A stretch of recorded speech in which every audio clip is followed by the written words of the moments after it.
18 pro players from across the globe. Top 8 placings, ranking premier event winners, even Capcom Cup champions. So many different paths, and what seems like an endless array of characters has led them all to this very stage. And as far as you and I, we have the pleasure of seeing those paths collide. Ladies and gentlemen, I am your host, Hollywood, Raw TV, and this is Street Fighter League. That is gonna spell victory. You got it. JB is in his head right now. How'd you do that? My God, he is feeling it. Oh my gosh. The matches. Let's go. He said, nah, hold this medium. I double dog dare you. Find me better Street Fighter. I dare you. Find me better Street Fighter. I implore you. Send the signal out. I dare you to find me better Street Fighter because Street Fighter League delivers. Man.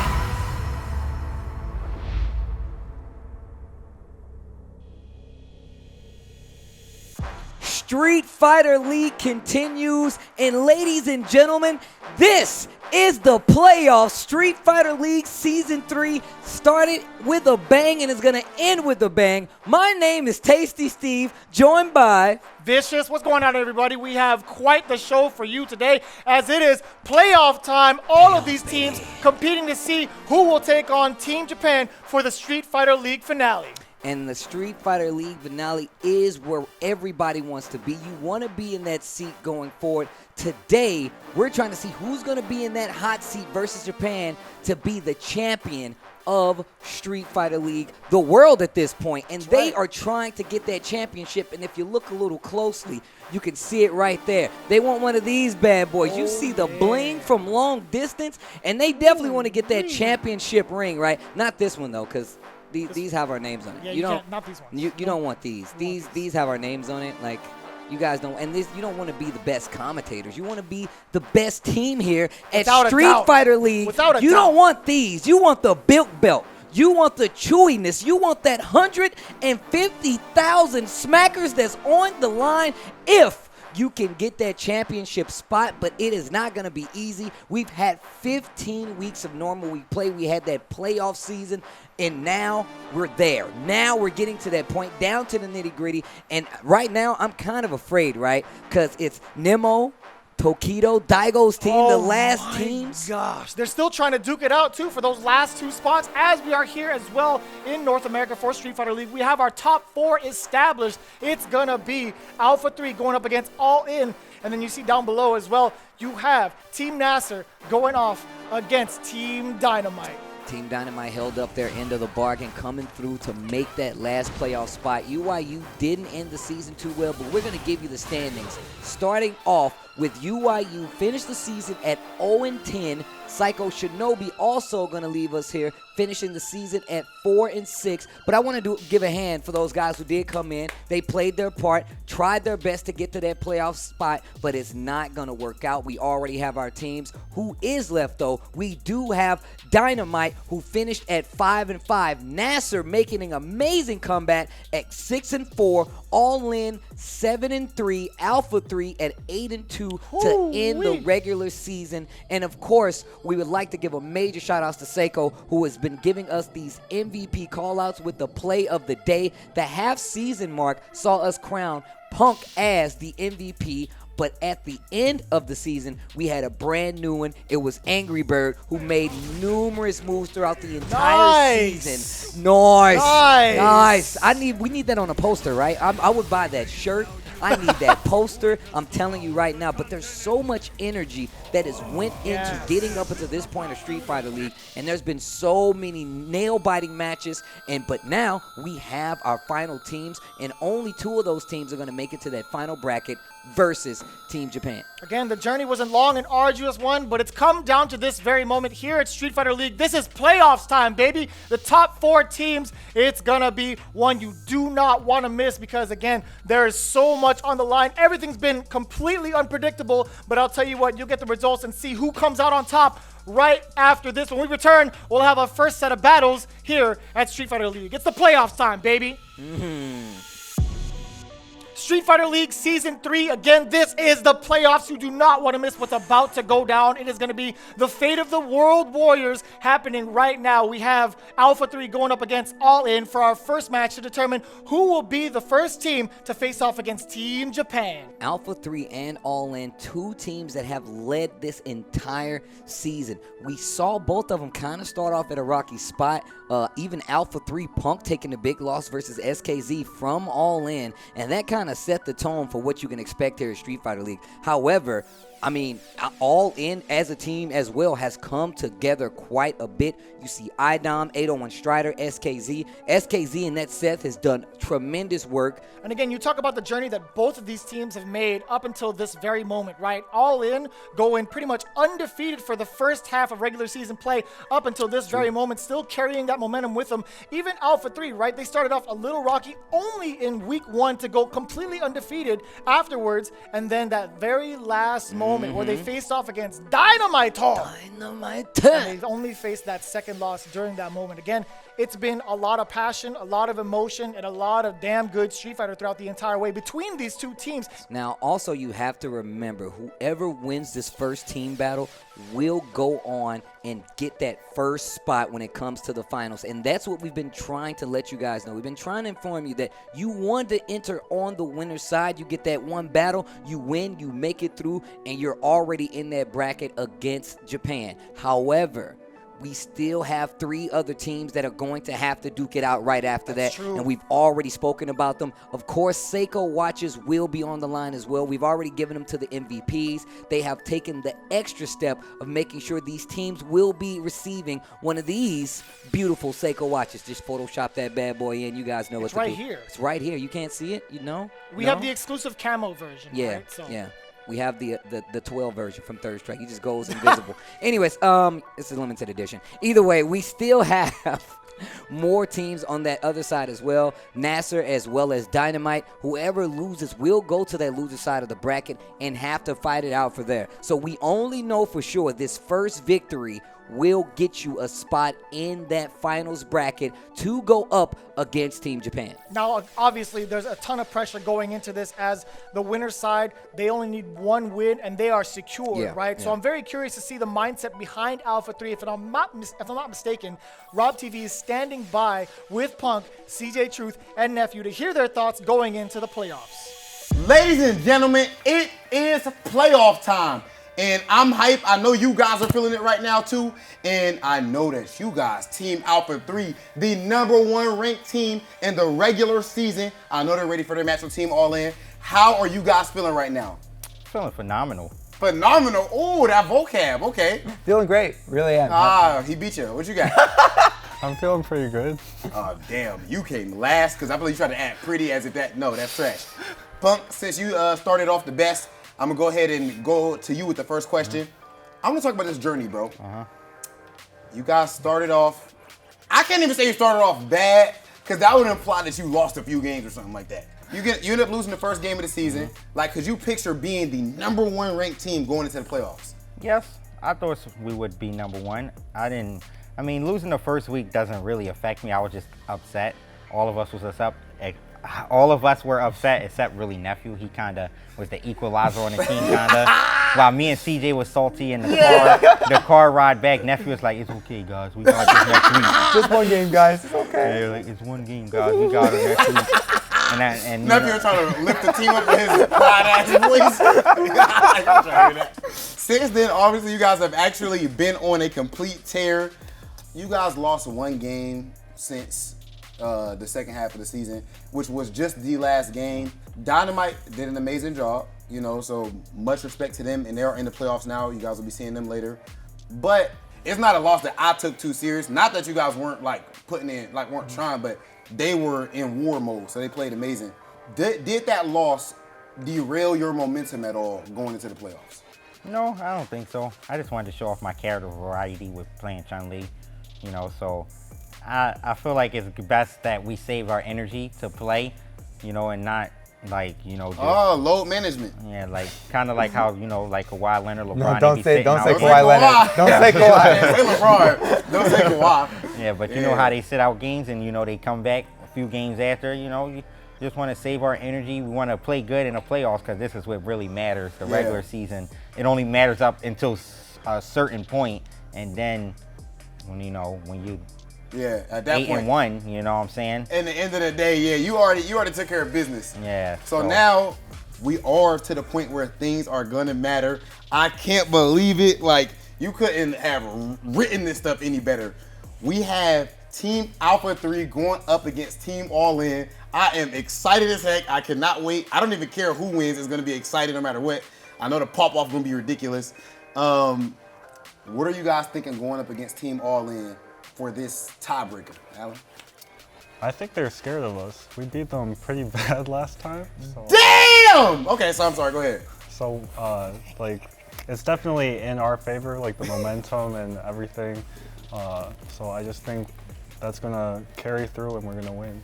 Didn't you play against ANGRYBIRD Strider last time? Yeah, it was pretty free. It was, though. He's not lying. He's not lying. CJ, who did you play on their team? I played SKZ. How did that go? It went pretty good for me. It was 2-0. I thought I played pretty well, and yeah, I got the win. But what if he sees you again, though? What if he spins the block? I mean, you know, same thing. I mean, the matchup doesn't change. It's still the same game. Just do the same thing I did last time. Same players too. Exactly. A birdie told me, and you guys might think I'm trolling, or that I'm just making this up for the sake of hype. Somebody told me that SKZ feels like he's not losing to CJ Truth again if they play. Well, he could think Like that. that. That's okay. Someone said that, I ain't saying who, but somebody told me that he said he's looking forward to playing you again and he's not losing. Okay, he could think that all he wants. I mean, it doesn't change what I do. Okay. I also don't think he'll be Punk again, so. Oh yeah, he did beat Punk. Yeah. That's actually a perfect segue. Punk to God. SKZ did get you in the first game, in the first beginning of the season. Since then, you've actually took out as captain with your Colleen. We all want to see it, man. Everybody watching at home, however it happens, we want to see Punk versus IDOM in the clutch. What happens if we get Punk versus IDOM to try to make it to Capcom Cup? It's very clear that IDOM is scared of me. It's clear. Scared. Without Poison, he knows that it's done. Like, when he sits down to play against any of my characters with his lore, how many characters I beat him with? Me, Ken, Nikali, Chun, Cammy, Karen. Oh my God. Like, it's not even funny. Like, it's not even funny how many characters I destroy his lore with. Yeah. So his confidence is zero. That's why he tried to avoid. You notice how he went first. He never went first the whole season, but he went first, and I knew he was going to go first, and I looked at him, and he just laughed because he knew it was over at that point. Damn. He know he don't want to pair up with me without that 7-3 matchup with Poison, which he still barely can beat me in. Yeah. So, like, it doesn't really matter. Strider, you know he's gonna come out with the I can OCV them. What are you gonna say? You know, I'm an OCV them. How many people has he actually beat with G? I don't know.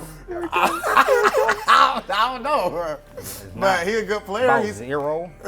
he's a godlike player though. I mean, I can't really tell.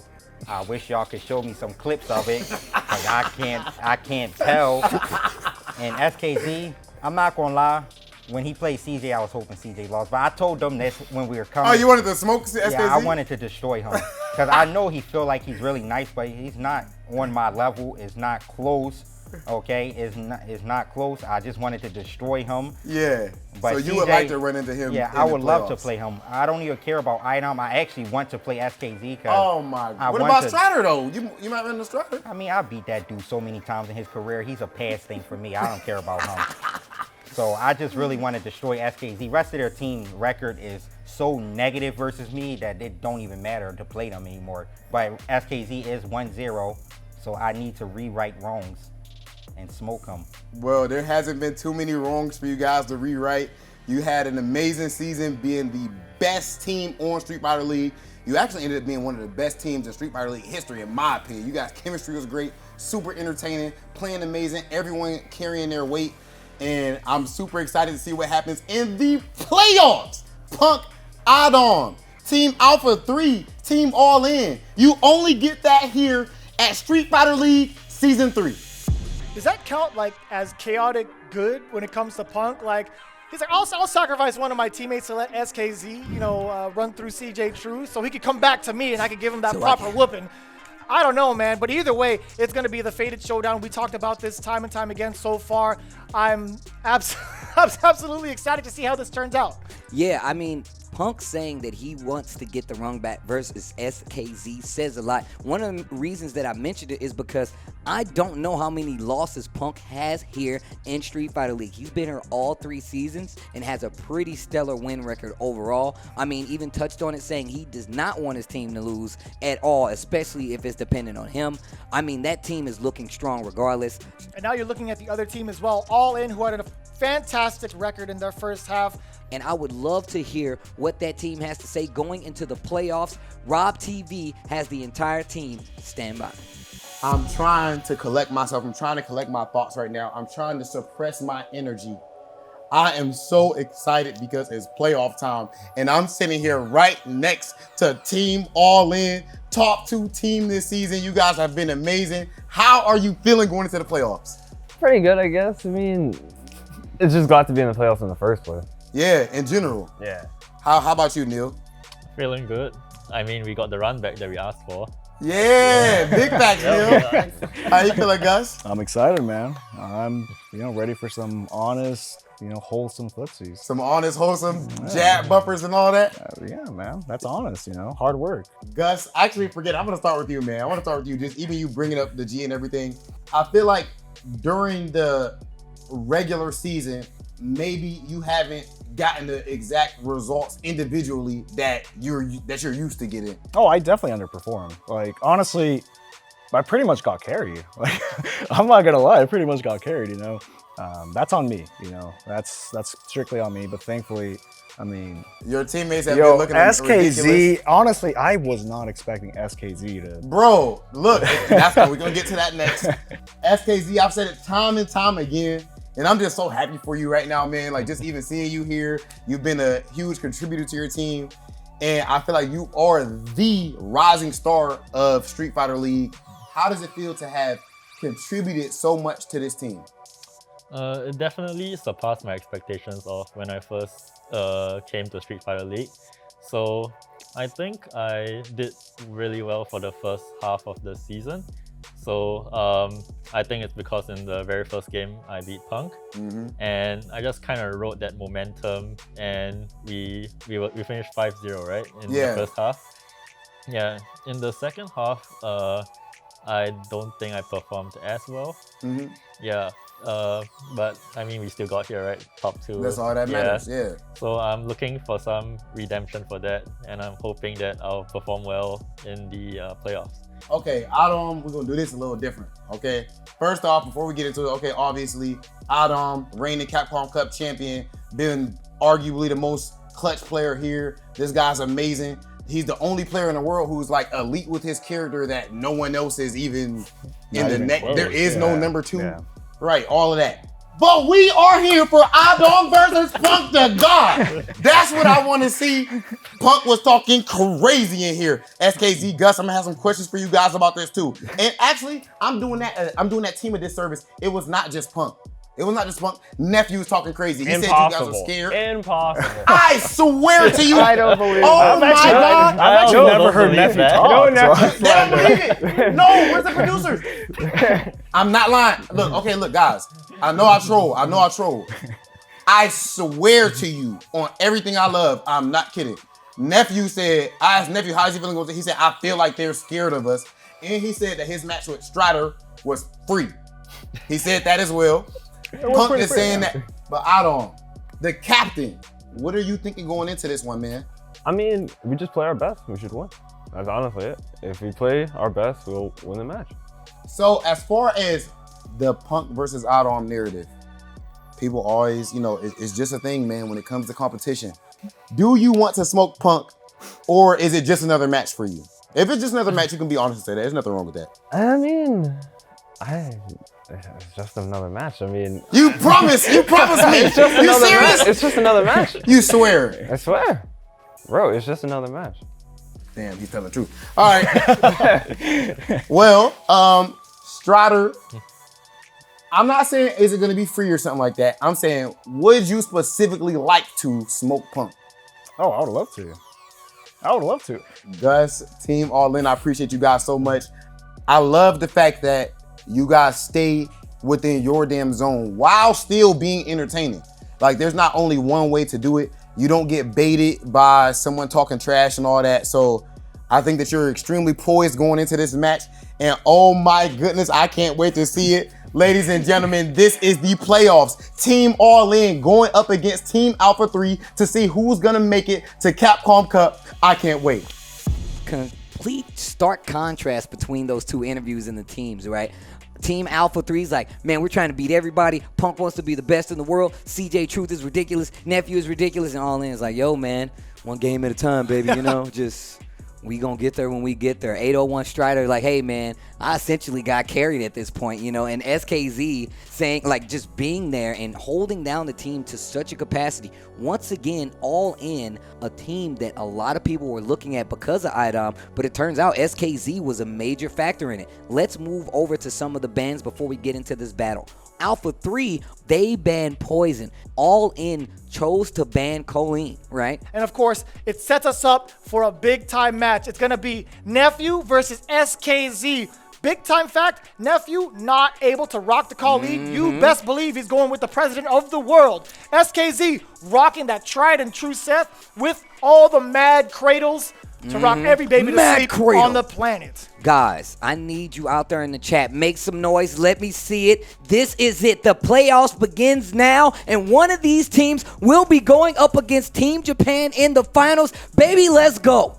Season 3 Street Fighter League has been nothing short of amazing. We had international teams. It expanded its borders, and look at what came from it. These amazing matches, and instantly going right into it. And we got SKZ going up against G's nephew right now. The Seth versus G. You see how calculated already Nephew is, looking for these jumps from SKZ, how liberal he is when it comes to trying to use these axe kicks. But no, sir, he's trying to oppress him right now. Big counter hit combo. You already know what it is. A great start for Team Alpha 3. And just getting meter on top of it. That first round was so fast. This is not how you want to start the playoffs. I can tell you that right now. That could have been big damage, and the wall bounce as well. Don't even blink. You might even get some extra damage on top of that, right? Coming from G. You saw how fast these rounds are going. Maybe SKZ could do the exact same thing against Nephew. We've definitely seen it happen before on the side of SKZ. These fast-forward matches where you make the wrong guess and SKZ has you in the corner. You got to deal with it. Forward heavy punch, block. Goes for the crouch short, confirmed. Crouch short, crouch light. Spins the CA. I'm pretty sure that was maybe a CA and overlap input right there. Maybe 100%, Steve, for sure. Yeah, what you were looking for was maybe the corner carry, but definitely the damage. Either way, he got it, and he gets his wish anyway. And that's enough for the kill off the wheel kick. Nephew, guns a-blazing with the first game over SKZ. And mind you, these are 2 out of 3 still. The format stays the same. That Waseda style format stays the same, right? Look at him, he's nervous. He don't know what to do. He's want to start going crazy, dashing random things. The goal is to leave all your team members active, but guess what? There can only be one person from that 2 out of 3 that's going to survive. One person per team, and who's it going to be? Right now, it's looking like it's going to be Nephew. The throne is only big enough to seat one team, but we'll see what happens here at Street Fighter League US. Go for it. Oh, forward heavy punch. Gathering that presidentiality level, leveling up G, making a significant threat in the neutral. Now you see SKZ flailing about in the air, using the axe kicks. Mad cradle on the way down. I want to see some more B skill come from my boy SKZ. Okay, goes for the meeting. Oh, stand medium kick. It's Such a good poke tool. Such a good poke tool. Bring him to the corner. Dash him twice. What's gonna? Oh, you're gonna get grabbed. You have plenty of frames to sit down on that one. All right, I'm gonna tell you right now. This next interaction could spell the end, and it will. SKZ is in trouble right now. Watch his trigger. When he was in the corner, he had trigger. Just. All right, here we go. Potential set point here between these two. Sit him back down. Instant air jump back medium punch, and it's all Nephew right now. He's about to sun SKZ. scary out there. Ooh, Mad Cradle. All right, still on the anti-air game. Back to the axe kick strategy. Here comes SKZ. Nice Forward kick heavy to the punch. X. Dash him to the corner. Oh, keeping the pressure up. I like SKZ taking his time now, gets the stun. That could be the round if played correctly. Lots of stun though. Lots of stun though. Uh-oh.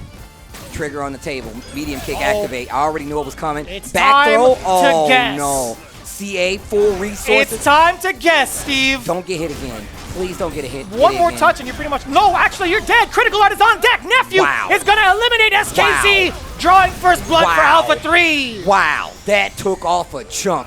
One of the things we've been seeing in these later weeks of the season is just how fragile of a character Seth is. We started off the season with like 5 of those bad boys, and now we see Nephew, we see 801 Strider as the lone survivors and users of G as they make their way up. SKZ instantly eliminated from the queue. Nephew on the back end. First off, we said last week, right before we got here, that Nephew in that anchor pick is too good. If you put Nephew or Punk on the end, there's always going to be a problem. Not saying you can't do the same with CJ, but what CJ brings to the format of this team is so powerful that I feel like he fits best in that middle spot. We saw a glimpse of how powerful CJ can be, right? We've seen his potential when it comes to being the middleman. He banks off of the emotions from the first player coming up, right? Again, that win is absolutely an important play for this formation. CJ Truth is looking at this, it's like, all right, I'm feeling really good about myself. Seeing how dominant Nephew was, I gotta follow suit and make sure I do my team proud. And you see it right there, all smiles on the side of Alpha 3. It's gonna be very exciting to see CJ Truth go up against 801 Strider. Quick 2-0 on the side of Nephew, and Alpha 3 rotates to the back of the queue, and now we have 801 Strider. Round 1. Fight. All right, here we go. The Christmas G delivering these dash punches. Gotta watch the legs though, I know that. That's even worse than a stocking full of coal, to be honest. Yeah, that's actually. You open up the coal and oh. But that's low? No, you open up the stocking and it hits you in the legs? I'm like, what is that? I was blocking it, I swear. You're stand blocking, bro. That's how you were looking in the stocking. Wake up buttons. Tech mid screen, that definitely benefits G. Oh, the delay there from CJ Truth. Nice work on the dive kick. A little bit of damage. Didn't get too much off of it, right? I like the jab. Too far away for the punish. Tries to walk up to cover some real estate. Not going to work out. Oh, he tried to grab backdash in the waves from CJ Truth. I like that. Just for the side switch forward throw. Just in range we get, okay. Yeah, a normal off at least. I like that. I would love to see wheel kick a lot more from some of these guys, because if it's not spaced properly, then it's safe, right? They can't punish. Uh-oh. CJ working his way back in. Jump back jab. I love that. That's a wasted bar. Nice anti-air and power of the earth. Those fireballs are buff now, and they can get buffer. So now you're going to see CJ try to close out, walking up for the throw 100%.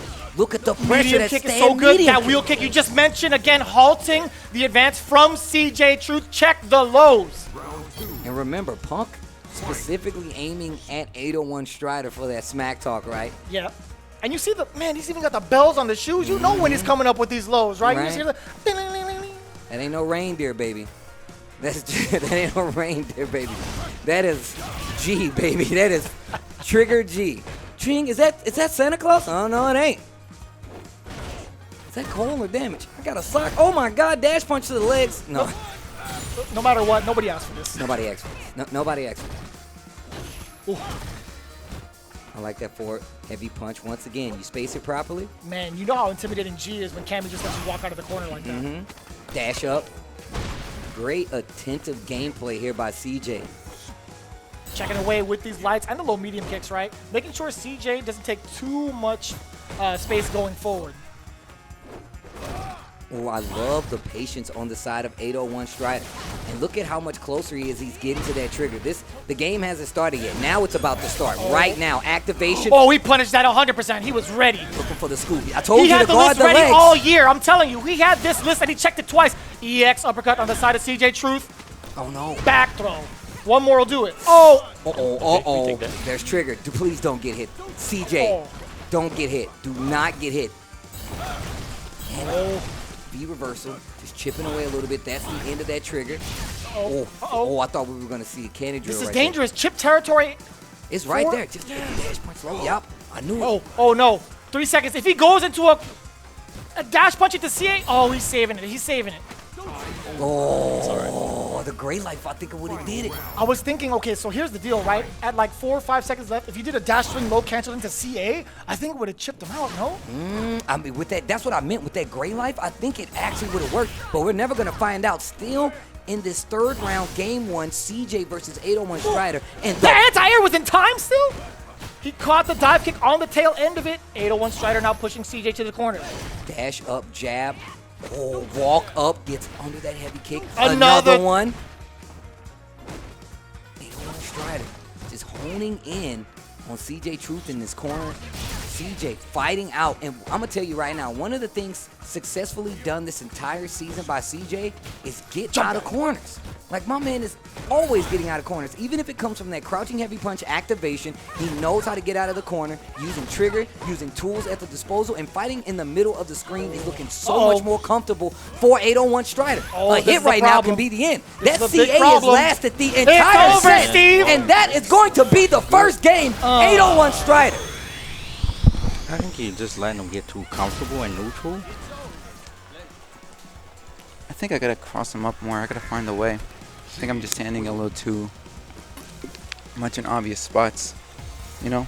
Yeah. My EXDP's a little, well, not EXDP's, my next stack is a little too obvious, I think. You don't have to, you don't have to late down kick every time. You had to jump in that game when you over the fireball, so you know, you just gotta make them feel really uncomfortable in the neutral. That's all. I think you're right. Yeah, you got it, man. Remember, I just said, like, yo, 801 Strider was looking really good in the neutral right there. Like, so comfortable to the point was just walking under some of these jump ins and just checking even the dive kick with buttons, and didn't work out this time. And still, 801 Strider on the offense, checking some of these instances that you're not normally checking versus Cammy. And I think this is a player matchup, right? Paying attention all season to what CJ has been doing, some of those tendencies, you start to point them out, you start to poke holes in the defense, that offense, I should say, and even CJ Truth can be a little more controllable. So far, taking the advice from his teammates, his captain, I should say, CJ Truth opted to go jump in against 801 Strider. And so far, Strider has had 0 for 3 responses from Cammy's approach. Okay, 1 for 4, that's fine. As long as we get some 2 for 5. Nice work, 801 Strider. Okay, a little bit too high off the ground. Punk pointing out, says, hey, you need to be a little more disrespectful with the neutral because 801 Strider is too comfortable. 801 Strider, comfortable, you don't want that. Look at how he's just walking in and out of these ranges where Cammy can't do anything and just out of range of that combo. CJ is really good for those, and now just being aware that it wouldn't hit even still. Okay, gonna spend it all just to get that corner position. We've seen the success that's come from this scenario, and it's really good. That could have been big. A big counter hit miss opportunity from CJ Truth, but can he close it out? He tried to bait. Activation is coming up, and there it is. Don't get scooped. You got Instead, he got hit. You told him not to get you scooped. Oh no! The button choices from CJ Truth. He chose to wake up with a 3-framer. He caught it and took down the round away from 801 Strider. I can't believe he woke up buttons. Sharp angle jump in there from CJ Truth. Way to open it up. 801 Strider trying to fight for his life out of this corner. No, sir. Look at all my medium kicks. Uppercut. Oh, cross-cut. Cross-cut. I love the jump back reactions to those dive kicks, but now it's looking a little better for the side of CJ. Just backing up, giving him room. This is kind of dangerous, Steve. Look at all the resources on the side of 801 Strider. Do not get grabbed. If CJ Truth gets grabbed right, a command grab, excuse me, it is going to be bad news. Nope, not even going to trigger activate yet, but now. That was activation time. Great time to be a versatile with your CJ Truth. What side is it? Jump back jab, get off me. The big counter hit conversion. Match point for 801 Strider with plenty of resources to boot. You see down below, just about near critical art on the bottom right for 801 Strider. A Red Bull Kumite player right here in 801 Strider. can definitely make waves. We see it right now. Set point on the side of 801 Strider. Okay. Game still hasn't started yet. No trigger on the table. Stun. He lets it drop. He wants to get this stun. No scaling. Activate. Don't get grabbed. Do not get scooped. Yep. Oh, but you got wheel kicked instead. Wake up buttons again. Nice check on the low there. Blocked by CJ Truth. 100% ready. That's 2 for 2. And once again, he's getting closer and closer. Punish. Let's go. There you go. Just, you know, you got the inner Florida in you. You know, you got that knuckle do that Ocala, middle of nowhere knuckle doing you. I feel you. You got it, man. All right. Let me actually wake up. Round 1. Thing is about it though, you guess wrong. I don't want to. I won't want to take that gamble. I'm not a gambling man. Are you a gambling man, Vicious? Oh, absolutely. So you DP in those, huh? Oh, absolutely. Okay, all right. Now, I never said I will hit the mark. I will try, though. That's the difference why I'm here and CJ's up there. Anti-air is there. Yes, sir. Ready? I would like to see some more command throws attempts. I mean, I feel like CJ's ready, but make him fear it a little bit. He's dashing up, getting these throws with Cammy. Activate the reversal. I would love to see the V skill in some of these instances. Didn't get the reset. Anti-air. Tries to get that follow-up. Okay, CJ Truth, one throw away. Nice backdash there from 801 Strider. He knew it. No more V trigger on the side of 801 Strider. The throw, is he going to do it again? Oh my God, you thought he wasn't going to do it again? Yo, Cammy, you getting beat up on your own stage. They gave it to you in HD, and you can't go down like that on this stage. She just got here. She was the first time seeing this. He was just trying to give her a better view of the Aurora Borealis back there, right? He's just knocking him up in the air. See, that's all it was. Right. Helping her out. You can't see it down here on the ground. Let me hit you with this command throw. And now set point for 801 Strider against CJ Truth. Man, this song is always This good. song's It's the a perfect banger, bro. occasion, honestly. Power of the earth. Don't get. Oh God. I thought that was command throw. Oh, the crush. big slap. You might be in trouble. You're that's dead. Game. That's the set. That means 801 Strider rotates to the back of the queue, just like we told you in the opening. CJ Truth eliminated, and now we have one more player on the side of All In. Punk immediately got out of his seat and is absolutely amped to sit in that chair. I don't know if you guys saw this. He booked it. As soon as he saw it, he booked it for the front. He is going for blood right now. I mean, look, first off, he was already playing the Santa Claus outfit, right? So you know you had some gifts coming. It looked like my boy CJ had Cole in his sock, bro. Cole and that dash punch low. He did a great job of defending, though. It was so many instances. I'm like, well, I probably would have got hit by that second or third one, but my man CJ's holding down back on the controller, still was not able to get him the match, and you can see CJ is feeling that loss. He is definitely feeling that loss. This is the playoffs, baby. Matches like this can definitely hurt you in the long run, and now you have potentially one of the hardest matches in this team battle, and Punk has to clutch this out. Whoever wins this will have 2 team members remaining in this playoff team battle, and that is going to be important. Round 1. The fact that 801 Strider, he's like, yo, man, I got carried. I'm not going to say I'm not, but that's major. This win in the playoffs right now is major, and here we go. We have going up now, IDOM against Punk. Team Alpha 3 going up against Team All In, the Capcom Cup run back, and it's going to be Punk versus IDOM again. Third time here. Third time's a charm. I believe they're 1-for-1 in team battle victories against each other at this point. So going back and forth, this is the tiebreaker. This is the closest we've ever seen them come to fighting each other right now. Again, it's tied up 1-1, but however, Alpha 3 won 3-0 before, and All In did the same at week 1. V reversal was not worth it at this point. Punk stuck in this corner. Lots of great life. Another V reversal. IDOM has no fear in his heart, just walking up overhead from downtown. How did he know the command grab was coming? One of the things Punk said, IDOM said in that interview, is like, this is just a match to him. Punk taking it a lot more seriously. Oh, wait a minute. One hit.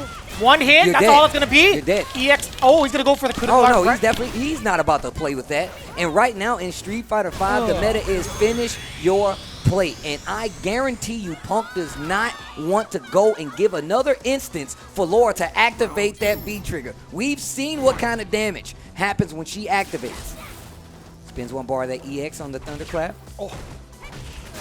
Man, it was looking all IDOM in that first part of the round, but still having all that meter on deck with a single hit as well could spell danger, especially with Punk, right? One of the best hit confirmers in the business. Oh. Forward throw. First game with the C8. I like that choice! Through the V skill, kills the EX clap. Anti-air jab, just at the right angle too. The music change, you know what that means. Somebody's life low, and it ain't Punk. Oh, someone's about to get this potassium as well. Yo, Alpha Really good. 3's Punk. Really good. Cardi win. This dude's a bomb, bro. I can't believe he won Capcom Cup. Yeah, he's backing up, using turtling those like he's waiting for V you to whiff reversals something. to get the white damage and convert them all. But he's not checking dashes or not. He's just waiting for you to whiff something. Round one. Fight. IDOM needs to make something happen here. You don't want to put all that weight on 801 Strider. We've talked about the effectiveness of once one of your team members completely unlocked, gets an opportunity to play. That was the instance for 801 Strider. IDOM, wow, almost had a full combo there. Combos into the jab. And look at Punk just homing in. Stand like kick confirmed. Tenko, oh my God. Okay, finding an opening. Back throw for the side switch. Oh, EX sunset wheel. Oh, V great. reversal. V reversal again. I think he's going to be able to build himself an extra one, but the way IDOM plays, I don't even think he's going to get a chance to activate, right? Yeah, I mean, really, this is one of the few times I've seen Punk play like this. Using V reversal to control the pace versus a player like IDOM, obviously, and that's V no reversal? V reversal. Once again, that removes the threat so you don't have to worry about it. This is going to be one of the few ways for Laura to get in. Using that EX. Oh, man. Act, no. Dash up, has to finish it clean. The jump, V reversal's blocked. The chase, the jump like completely whiffs. Punk on set point versus IDOM. And Gustavo better be getting warmed up. This isn't looking good for All In. Still a chance at life here with IDOM again, using the EX Thunderclap. The interruption there from Punk. Threading the needle once more, forward throw in this corner. He's not overextending here. He's slowly walking him down. Raw elbow, back to back. That was a counter at the first time. The backdash, standing heavy punch. Punk is playing on another plane right now. Another level of existence is happening for the God. Uh-oh. Wait a minute. Whoa. EX for setting up. Get off me. Neutralizing all that pressure. One more touch. It'll be enough. Throw is gonna do it, and Punk eliminates IDOM, putting themselves at quite the advantage, and you could see the pop-off, the subtle one, but still one nonetheless from Punk. Yo, Punk felt that one. The pop-off, looking Punk right in the eyes. IDOM, they dap it up. Good games nonetheless, and 801 Strider is now in the hot seat.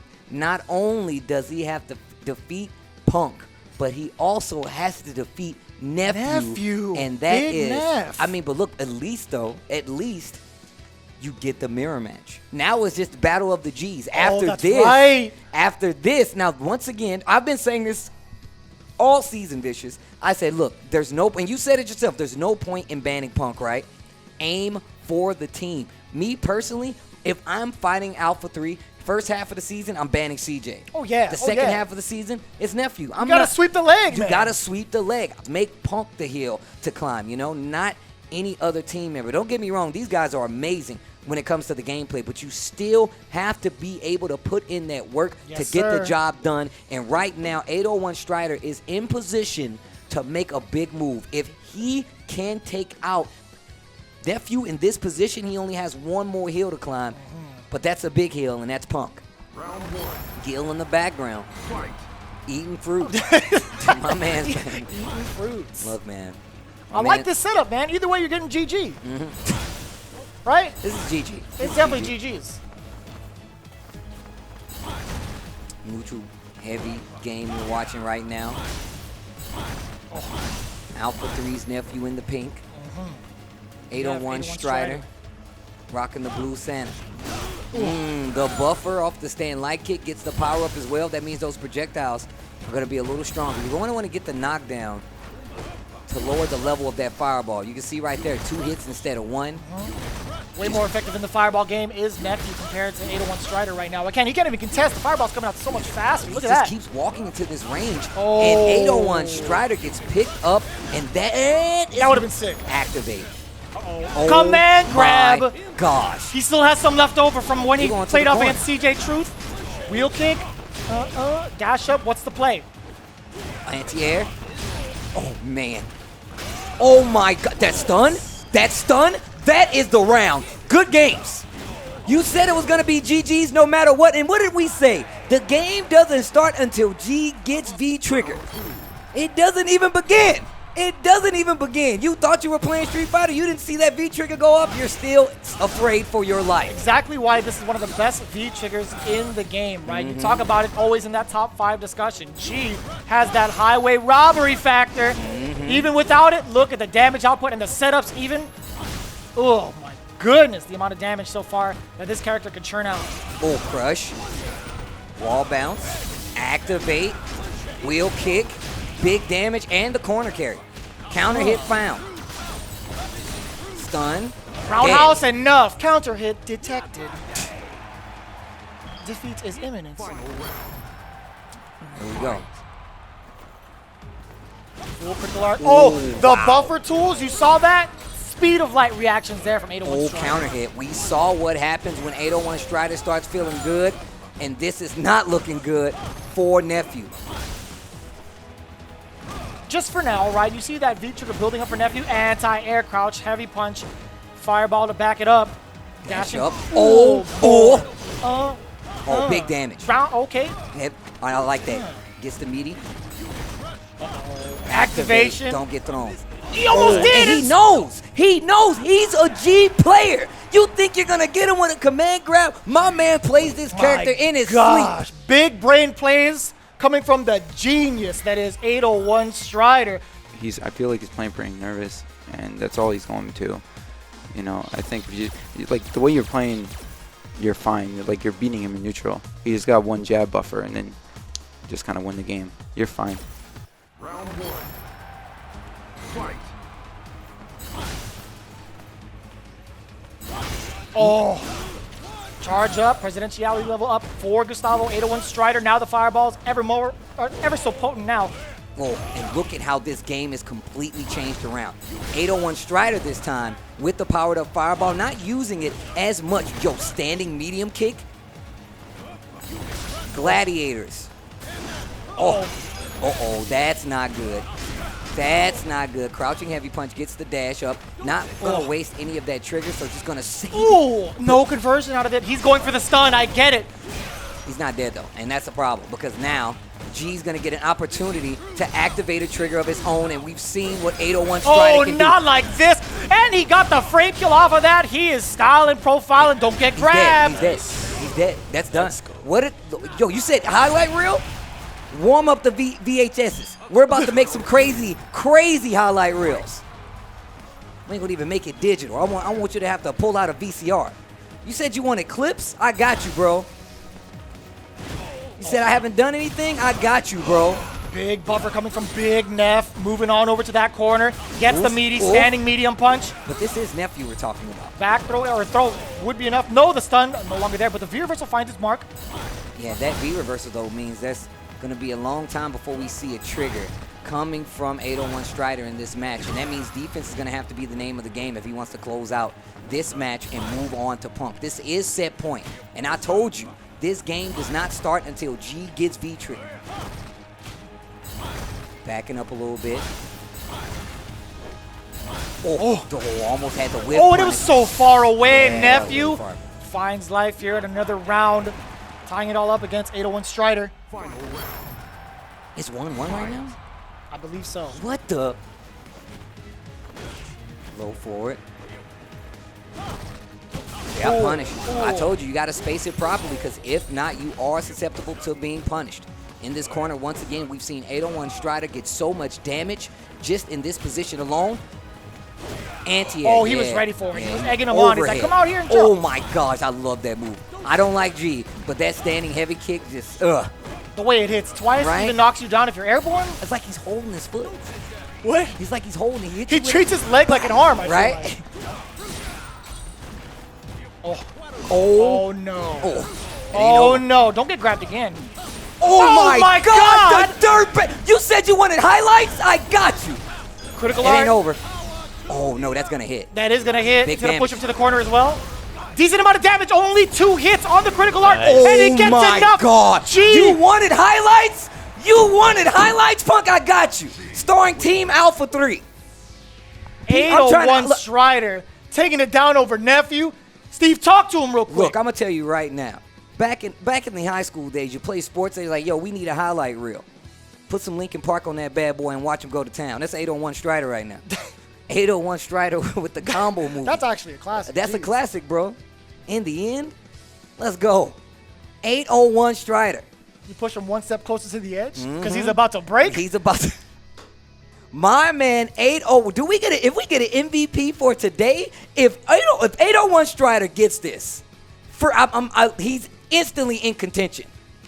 Seiko, you guys better clip this. Yo, Seiko, you guys need to clip every MVP we announce because that's the only way it's fair. We got a new bonus rule. We're gotta do putting bonus more rule. MVPs. That's what I'm talking about. You heard it here first. Seiko, I know you're listening. We got ourselves some more MVPs on the line here. Here we go. And you can see Punk, his demeanor completely changed once he gets into that hot seat, already calculating the possibilities against 801 Strider and what he wants to do. If he wants to find success against 801 Strider, he needs to play an immaculate neutral game, but if he gets put in the corner, then he has to make a read on what Strider's going to do on his wake-up. So tell me, you're a Karen player. How do you feel about this matchup? So for the most part, I'm avoiding a lot of the normals that extend just like that, right? And I'm finding that stand medium punch as a buffer or the heavy punch to reach within range once you close that gap. This is the range right here, stand medium punch, right? You want to buffer that tool to get that Tenko, but you can't overextend. You cannot risk it. One big crush counter and it's lights out. If you have level 2 Fireball, can she still EX dash through it?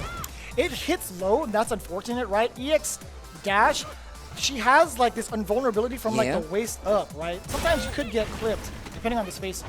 Okay. Oh! You can't Tenko through that though. Nah. And on top of that, don't get scooped. Okay. Bust out. Oh. Great V reversal. I like that. Not using the V. Oh, wait a minute! Check on the dash. Check on the dash. Check, please. Can I get the check, please? This date's going nowhere. I need to. Word? There was no interest between you two? There was no mutual bonds? None at all. I can't believe it, Steve. Instantly going right back to this neutral control, and I feel like you're taking note of that, right? You know he's ready to check the dashes. That means my goal now, if I'm 801 Strider, is to get presidentiality levels, because at that point you're going to get a more active Punk, but he's not going to be able to do big damage right there. Making sure the peripherals are working. Extra bags in the car from the grocery. Now Activation. The game begins. You can't do reversal on this, but you could jump. You could definitely jump, my man. Reach sky high. It's a 7-3 matchup. I'm the f***ing best. You not with me, bro. Pack it up. Get off my stage. Round 1. Fight. The buffer after the anti-air. 801 Strider not phased by the intimidation factor that is Punk. Early V reversal, and it's all about momentum, right? If I'm 801 Strider, I'm doing more stand light kick, I'm doing more crouch jab, I'm doing more fireballs, but Punk is not even letting 801 Strider breathe. Another stun on the table. Text to throw, stand medium kick, activate. He tried to get the overhead for the stun, but he paid it off with the crush counter instead. Here comes 801 Strider. No. That could have been a counter hit, or that could have been a big command grab. It's still there! You said it could have been? It's still there! It is. Big damage on the table. That's going to be critical the end of trigger, but that's not going to be dead. That's not going to be dead. I don't know, Steve. I was completely wrong. Karen's got that low health, man. She hits like a truck, but can't take the hit for too long. Wow. All right, 801 Strider on the board. Yo, 801 Strider, can you make this interesting? Oh, yeah.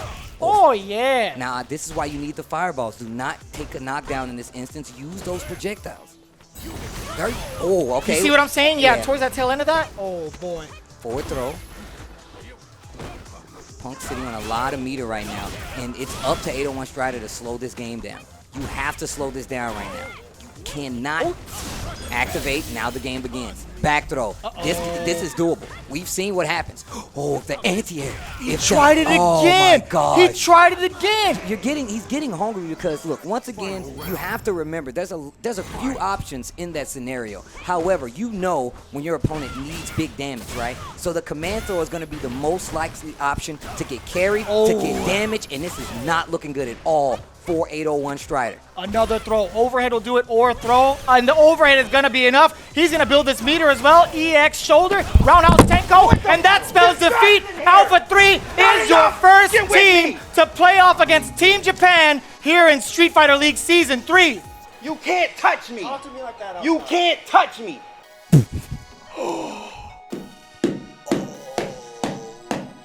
Because I'm the best. Say I'm the best. Your whole team should say I'm the best.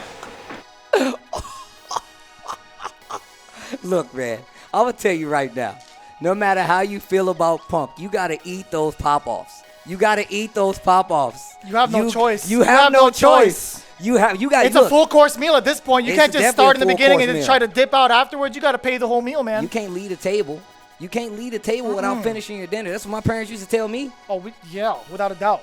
This is ridiculous. Punk already an SFL champion, and now poised to do so again.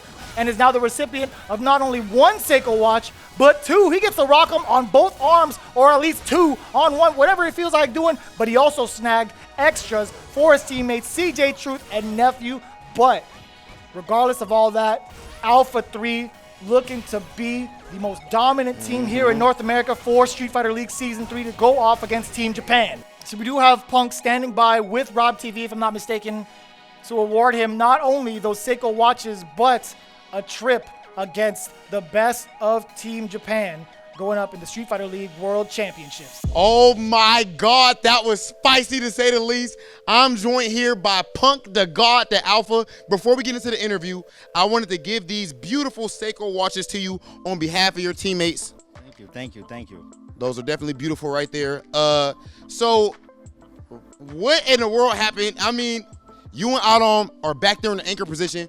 Were you back there in the anchor position assuming that Adam was going to be there? Were you specifically trying to guard their best player in the finals? Yeah, Adam's obviously afraid of me, and he's trying to avoid me. I know he's trying to avoid me to hope that Strider could random me out in this terrible matchup. You know, you play Karen, yeah. So I know he's trying to avoid me the best he can, but I know where he wanted to go both times, smoked them both times. You can't avoid me, bro. I'm gonna come one way or other.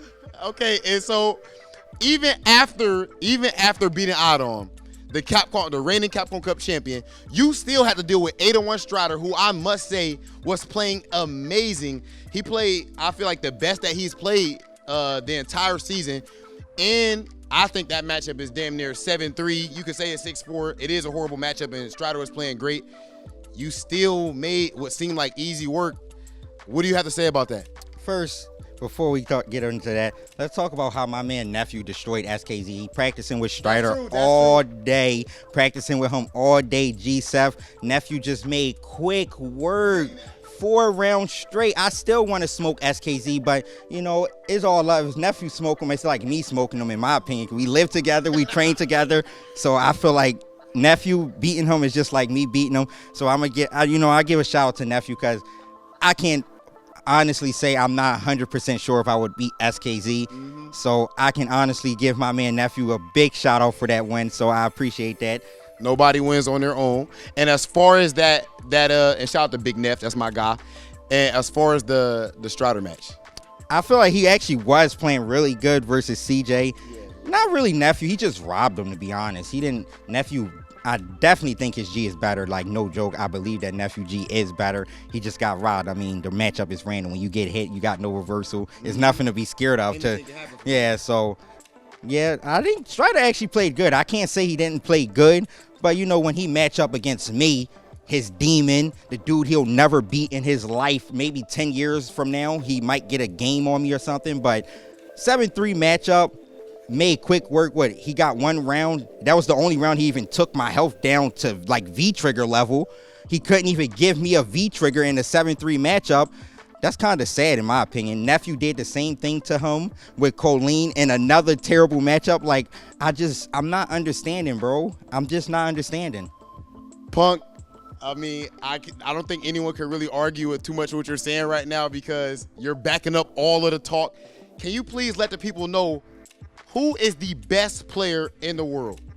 Listen, man, I won't confidently say me because, you know, Tokido is out there in the world somewhere. But I can say I am one of the 2 best players in the world, without a doubt, no question.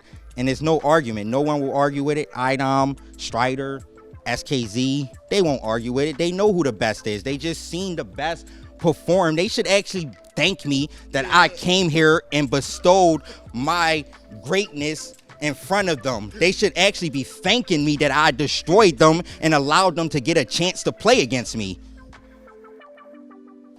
I can't argue with too much of what he's saying. I'm not trying to say I'm co-signer or anything like that, but when he says that he's top 2 in the world, I agree 100%. Punk, Alpha 3, I can't wait to see you guys at Capcom Cup. Thank you, Rob. You know, I appreciate getting invited here for Street Fighter League, and you know, shout outs to the Alpha Academy back home. I'm sure they'll be watching. Shout outs to Nephew and CJ for being amazing teammates. You know, I wouldn't be able to get through this without them, you know, so shout out to them guys. And I don't know, man, I'm getting emotional. I don't want to do this again. Punk, Punk, so you know, bro, I'm super proud of you. You played amazing, and I love seeing your entire journey. Ladies and gentlemen, the Alpha, the greatest player in the world. I'll say it even if you want to be too humble, which is rare. If you want to be too humble to say it, this is the best player in the world, Punk the God. And there you have it again. The top 2 players in the world. He's definitely a part of that discussion, right? If it ain't him, it's probably Tokido, wherever he's at in the world, most likely Japan. But again, all jokes aside, big congratulations to Alpha 3 to be the first team up representing the North American region for Street Fighter League to take on Team Japan in the SFL Street Fighter League World Championships. Again, that match was ridiculous. We're going to go to the other side of these team battles. We have a special treat for you guys today. It's actually, well, we have 3 team battles this week then, right? That's absolutely right, Exactly. Steve. 3 team battles this week coming up. And next up, we have DYNAMITE going up against NASR. It is going to be quite the match going forward. I'm actually interested to see what the plan is going to be to stop either one of these teams. DYNAMITE on the rise. NASR on the rise. We're going to get into that right after this break. Street Fighter League, the playoffs continue right after this break. Street Fighter League, the playoffs continue. We're in Season 3, Tasty Steve. Vicious. And we're going to get back to the action. We're on to our second of 3 team battles this week. We're trying to figure out these 2 teams from Street Fighter League Season 3 who will make it to potentially, well, go up against Team Japan in the finals. We have 2 of our next potentials. It's going to be NASR as well as DYNAMITE. Let's talk about the bands. NASR aiming at Balrog. DYNAMITE aiming at Rashid. What do you make of these locks? Okay, well, first of all, when you think about the losers bracket of this matchup, right, one of these teams are going to be eliminated. The other one is going to go off to face against Team All In for that spot. Now, you're looking at Team NASR, right? Going up against Team DYNAMITE, you want to get the best shot at winning, obviously. So the ban pick is going towards SMUG and his Balrog. The order is going to be ANGRYBIRD, Big Bird, and Samurai as the anchor. On the other side, Team DYNAMITE, they're putting GAMERBEE up front, MENARD is second, and Captain SMUG as the anchor. I want to know what NASR is thinking with some of these play artists that they're picked, as well as the lockout on Balrog. Rob TV is talking to one of our next final hopefuls with Team NASR on the stage. My excitement, it still has not waned. This is actually Team NASR sitting right next to me. They have made it in the 3rd spot, I want to say. The 3rd slot. The 4th slot is Team Dynamite. We'll talk about them soon. But right now, it ain't about them. It's about you guys starting off rocky, fighting from the bottom, clawing your way, and making it into the playoffs to this very spot. Each and every person in those damn seats deserves to be here. How are you feeling? I'm feeling pretty confident. I'm feeling happy that we got to bring it back. But I mean, this has been like the norm for me every year. Every year I start with a rocky start in the beginning with CBT, whatever it is. And then I have to bring it back like every year. ANGRYBIRD? I mean, like for this tournament specifically, I performed consistent through the whole time. Throughout the tournament. So I was happy with, really happy with my performance. Yeah, and Mikey, the Street Fighter League GOAT, which we're gonna get to that too. How you feeling? No stranger to playoffs. That's a damn fact. You're not lying. ANGRYBIRD, you touched on your consistency. You're actually the Seiko MVP of this entire season. Out of every player here, you are the most valuable player. How does that feel? I mean, like it feels great to me actually, like to be able to be the MVP, like among all these strong amazing players. Yeah. I mean, I had like 2 of the strongest characters in the game, Zeko and Seth. So like when they banned my Seth, my Zeko was ready to clutch it out. When they banned like other guys, I had Seth to clutch it out for me. So like this whole tournament like played well, like for me actually. What you've done outside of the game, hyping up your brothers during their matches, I think that made a big difference. Can you walk us through that just one more time? And can we expect that? Can we expect nice during the playoffs? 100%. Like way more, you will expect way more of the So you hyping it up some more? Yeah, some more. Bro, if he doesn't do it, I'm gonna get off and just go. There's no point at that. Yeah, there's no point. There's a team, there's a group of guys, they wanna send you home. In the end of the day, they don't give a damn about your sports psychology. They don't give a damn about Seth and Zeku, Rashid. They want to send you guys packing in all seriousness, all jokes aside. What's your mindset going up against this team, and how do you think that you guys stack up? Mikey? In my perspective, and I feel like we all feel the same way, we do not care about which team we're going against. We're focused on our gameplay and playing us. Doing me, he's gonna play himself, he's gonna play himself, that's it, that's all we care about. As we go out there, we play our best and play ourselves. You and SMUG, do you have a tournament history? We only played once in EGX Top 16 this last year, 2019, and we played once here, and it's the first time. And I beat him both times, he played G both times. Okay, so would you say you're confident going in? I'm pretty confident against them, all of them, not just SMUG. I'm pretty confident going against all of them. So, Mikey, I want to ask you one more thing. You have to have the most OCVs in Street Fighter League history, like just free. Are you capable of another signature OCV? Yes, I've been thinking about it every single day. That's why I chose him. Literally though, like yeah, a smart man. Team NASR, you guys have been a joy to watch. I know that you guys are focused. You know, you're not as you guys are focused on the task at hand. You guys are actually on the loser side. There is no cushion. Every single match, every single hit that lands matters, every second. And I know that all 3 of you guys are ready for this challenge. I can't wait to see it. Team NASR, ladies and gentlemen.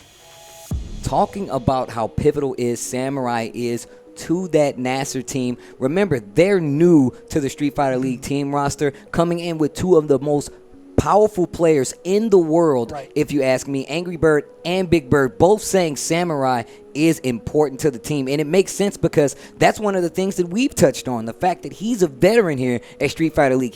I get to play with Akuma Samurai, and I'm kind of afraid for DYNAMITE at this point, but they still have quite a few aces up their sleeve. Venom RD, SMUG still being able to use G. You mentioned it now down to the character specifics. GAMERBEE being able to rock whatever character he wants to. MENARD might be going with the birdie pick. And SMUG, you might be taking out one of his characters. My man has been playing G all year long. Even in 2019, my man has been streaming nonstop with this character. I don't even know if that's going to really help against Team DYNAMITE. So it's going to be completely oblivious or completely up in the air as to who's going to take over who in this next battle. They're going for the Rashid ban. I want to know the mindsets. This is the playoffs. These matches are going to be important. Rob TV has a lot of questions to ask, and he's on the stage with Team Dynamite. This is one of my favorite teams. It may be my favorite team in all of Street Fighter League. All the homies on here, GamerBee, obviously, we became much more cool from being here at Street Fighter League. We got to know each other a lot more. Yes. I think you're a super great guy. Thanks. I am joined by Team Dynamite. How are you guys doing? We're chilling. We just feeling confident. That's all. Mena? I'm feeling good. You know I'm feeling I already know what time it is. How are you guys feeling being able to make it into the playoffs? Mm-hmm. You guys are going up against Team NASR. Those guys have the black and red jerseys. They look pretty scary to me. I had a nightmare about Samurai meditating last night. I'm not gonna lie to you. I wasn't gonna bring that up, but I'm feeling a bit vulnerable right now. Okay. How are you feeling going up against Team NASR? How do you like your chances? I feel like, see, the first time we played against NASR, I believe we won. And then in the run back, you know, they got their revenge. But then we thought about it. We still felt confident, even though they got us. We just still believed in our team. And now we get to play them again. So we have different strategies on this time around. Mena, I've heard that you're one of the main guys that is always trying to train, spearhead, and that sort of thing. Can you speak to that for us, your work ethic, and specifically when it comes to the team? The thing is, I'm a team player because my team in life is my entire country. Mm-hmm. So I have to keep the entire community of Dominican Republic focused. They have to play. Every tournament we go is like 15 DR players. I have to do the same thing. So these are two established players, pro players, champions. It's easy. They know what they need to win. I just try to keep them focused. Okay, guys, we have to play today. We have to practice this. And share ideas because they also know even things that I don't know. Yeah. So it's easier for me this time. I don't have to be like what people say, I control teams or I tell you this, I tell you that. I try not to do it because these players know more things than I do in certain areas too. So it's we share ideas, all of us, and it becomes easier for me. So I think this is easy to keep us focused and on the right mentality. This team is just too good in that area. Mena, I'll tell you what, man, hearing you say that about the Dominican Republic, I feel like that whole answer that you just gave, even when it comes to off camera, behind the scenes, I think that perfectly describes the type of person you are, and that's one of the main reasons that you are a friend of mine in real life. It's actually surreal for me to see you guys all wearing the same jersey. SMUG the Beast, GamerBee, MENARD, legend and legends in the making. Team Dynamite, you guys have been amazing this entire time, and so you know, I don't give a damn. I'm rooting for you guys. Appreciate it, appreciate it, man.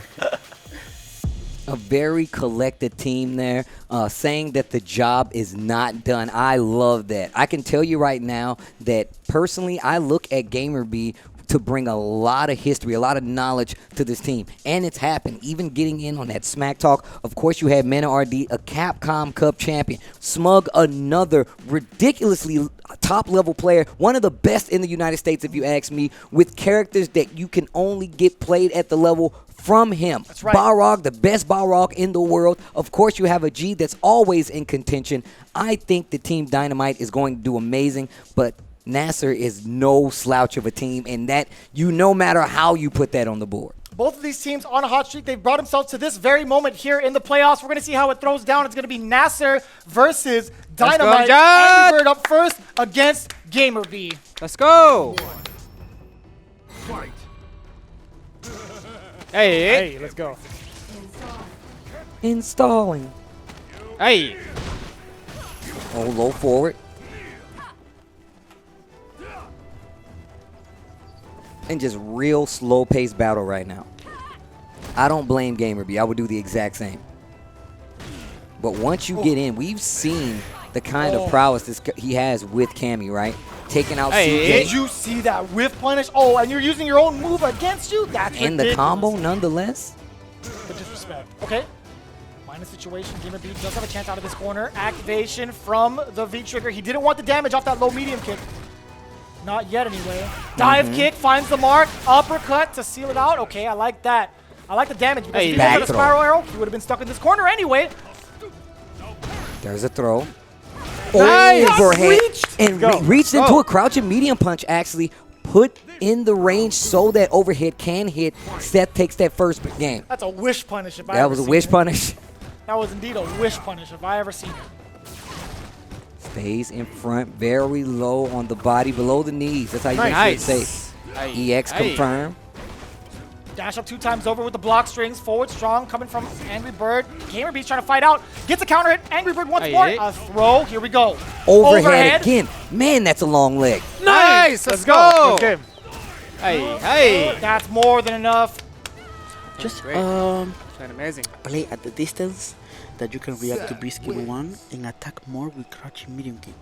He walks a lot. That was a quick first game for NASR. This team has come such a long way in this 15 weeks. I mean, really shining when it comes to understanding a bunch of these team battles as well as the matchups. The teamwork's phenomenal. Honestly, NASR, we already knew was going to be quite a threat, but I feel like after this season, they're even bigger of a threat because of the team synergy. That's right. All stars on this team, a bright future ahead of them if they can go over the way they've been doing. Again, Angry Bird, the way he's controlling the pace right now. It's okay. Oh, nice. It's Just gotta a be a lot of little momentum late going on the into the next couple of matches. Okay, gonna spin it all. Oh, the delayed crouch medium punch counter hit, forward throw, one more touch for stun, or at least Nice. no. Yes, mad cradle. Activate. No V reversal. Plus situation right there. Advantageous for Seth after that exchange. Check with the crouching medium kick. Punch, excuse me. Nice. Oh, he chased him down. He still has V trigger. Oh, wow. I forgot about the V trigger. You can't, man. You can't afford to do that against Seth. It opens up so much damage. Oh. Look at the nerves on the side of GamerBee there with a slight error. Dash up throw. Overhead's blocked this time. I like that medium kick. I want to see more of it. Side switch. Activation with a counter hit as well. Can do a... Oh, spins it early. Yeah, kind of off the mark there, but it's still Angry Bird now. Nice. Installed. He gets the spiral arrow now. Nice. Big. This is not good. Another hit right now. Hey, let's go. And the special move ender. Do you understand, my man? Angry Bird is looking to make a statement here. He ended the game with your own move, the spiral arrow, 2 games straight against GamerBee. I think that was 4 rounds. That was definitely 4 rounds. 4 rounds clean right there from Angry Bird versus GamerBee. GamerBee will no longer be eligible to play. This is going to be the rest of Team Dynamite. It's going to be left up to the rest of Team Dynamite. MENARD is definitely in a good position right now, I feel like, to come up and play any character he would like versus Big Bird. And this is going to be important. You see Samurai back there in the position to OCV if need be. The thing is, right now, they're calling for a blind pick. A blind pick has been called. That blind pick gives you an extra hidden anonymity to the character that you are about to face. On top of that, since Street Fighter is a matchup-based game, you're really good. This is really helpful, especially if you know the pool of characters that you get. But if I'm a betting man, if I was a betting man, I would say MENARD called for this blind pick because he has a lot of characters. Let's just talk about the characters he has so far that he's displayed here at Street Fighter League. He's had a Seth. He's had a Sakura.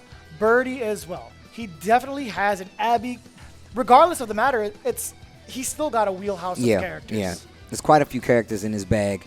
And on top of that, this blind pick very much sets him up for a victory right here. You still have to get those 2 games. You also have SMUG on the back end going up against Samurai if things get a little too hairy here for Mena. But, of course, you have to get through Big Bird. But now... Okay, the G pick coming from Big Bird and Seth being chosen by MENARD. How do you feel about well, the hold on! Whoa, I didn't know who that was for a second. I thought somebody was running in here. Nice! Angry Bird. Okay, so as we were talking about this matchup, right, I do like the presence of mind for MENARD to pick this skill as well with the side from Seth. Gonna be doing a lot to help him in the neutral, but again, we talked about how fast Seth can be once Seth gets opened up with the combo. Oh, a slight drop. Nice. Oh, nice. Gets the jab. The confirm with the EX dash. Oh, EX that's mad not good. Hey. Mad cradle. Nice. Tossed Let's around. go. That's Cradle gonna be to the pertinent. grave is exactly what that is, right? We referenced it before, and I'm glad they picked this stage again, by the way. Perfect. I'm liking that. So again, just some of the nuances, right? Again, G could just deal so much damage, and if you're Seth, there's not too much you can do about that. Really. I Only a like matter of that. time. No, that's true. But we've seen Mena make some amazing turnarounds. Amazing turnarounds on the side of Mena. Nice, got to hold the fireball. Man, that was delayed. That's so hard to time an anti-air to. Ooh, Okay. Oh, nice. Heavy punch. That cool disaster not working out. EX dash punch. Oh, I Smooth like jump. that. You thought you were going to grab me? And look at how Mena No, that used it. didn't work. That doesn't work. Don't get scooped. Do not get scooped. Oh, the read. Nice, oh, nice, my. nice, nice. And The you same saw what side? instant. It was instant. You saw Big Bird instantly go for that command throw. 1 round apiece in his first game.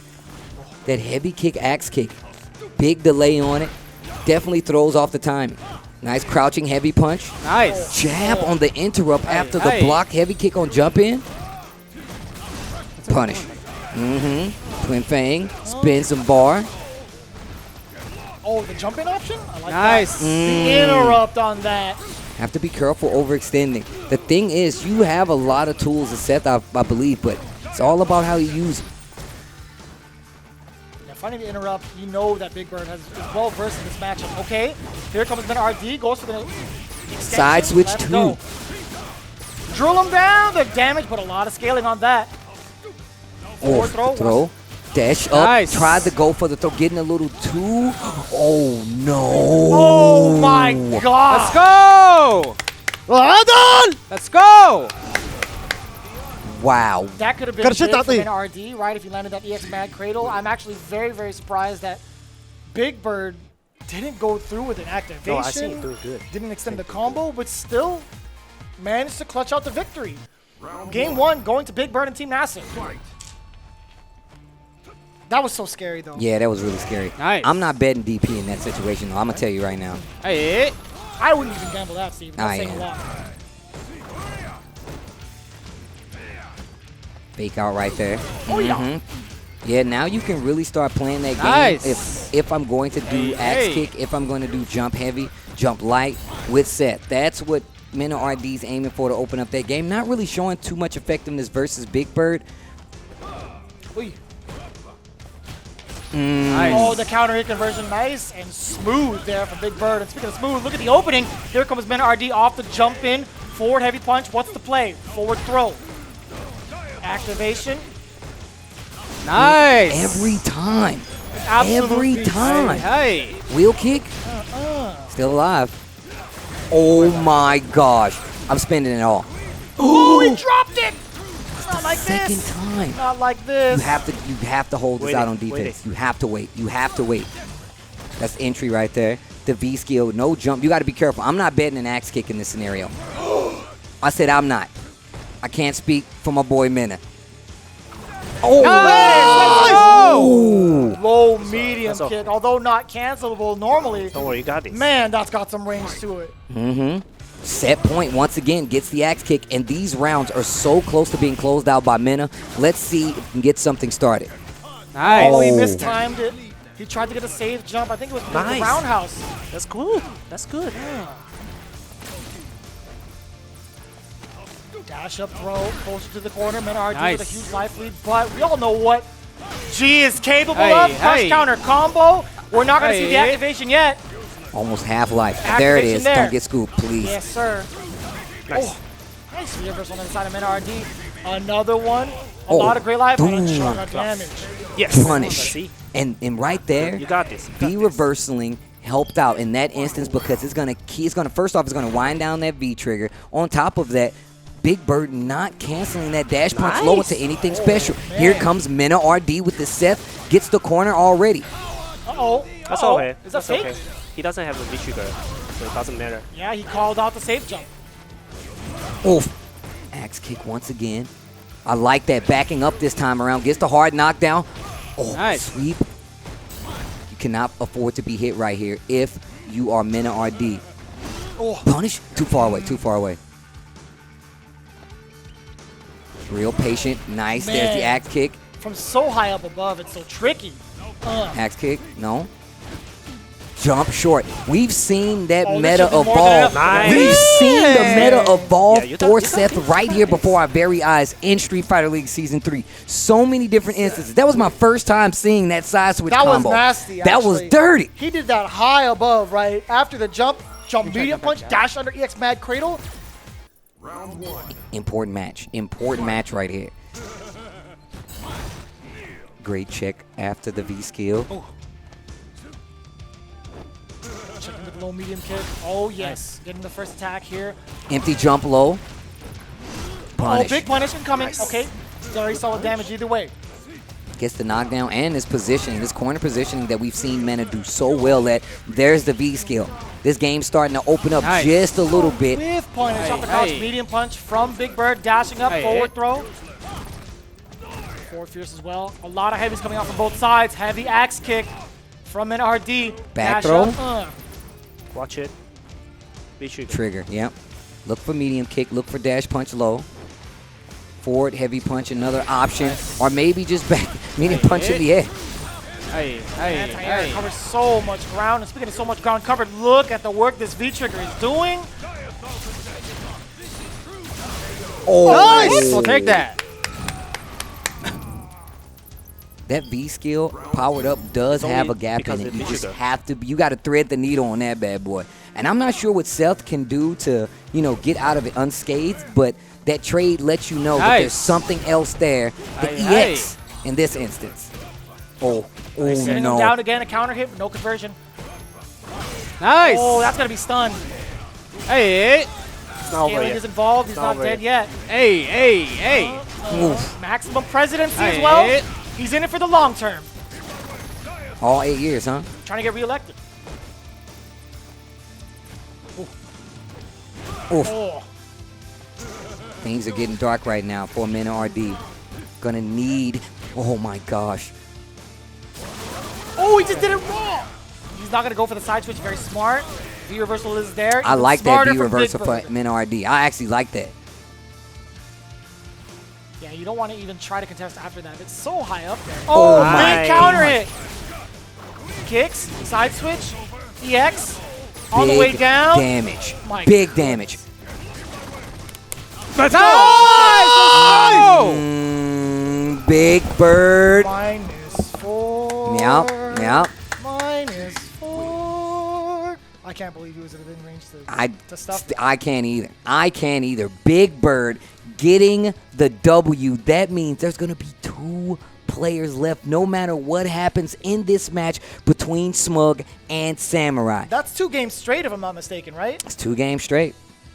2 games straight from both Angry Bird, Big Bird. If you're Samurai, you're feeling extra confident, right? Dynamite's captain, SMUG, stepping up to plate. No longer allowed to play Balrog. It's going to be the G pick. And best believe these two have met plenty of times before, if not in the CPT, 100% at Street Fighter League. These guys have gone back and forth. Samurai getting set up.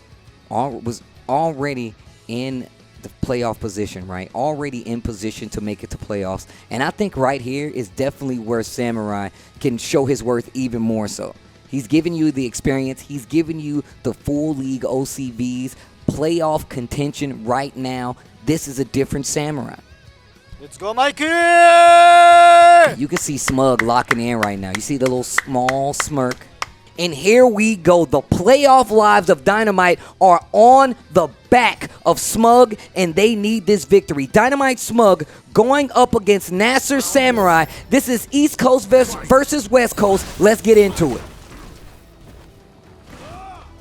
Patented G play coming from the side of SMUG, and again, a patented Akuma as well on the side of Samurai.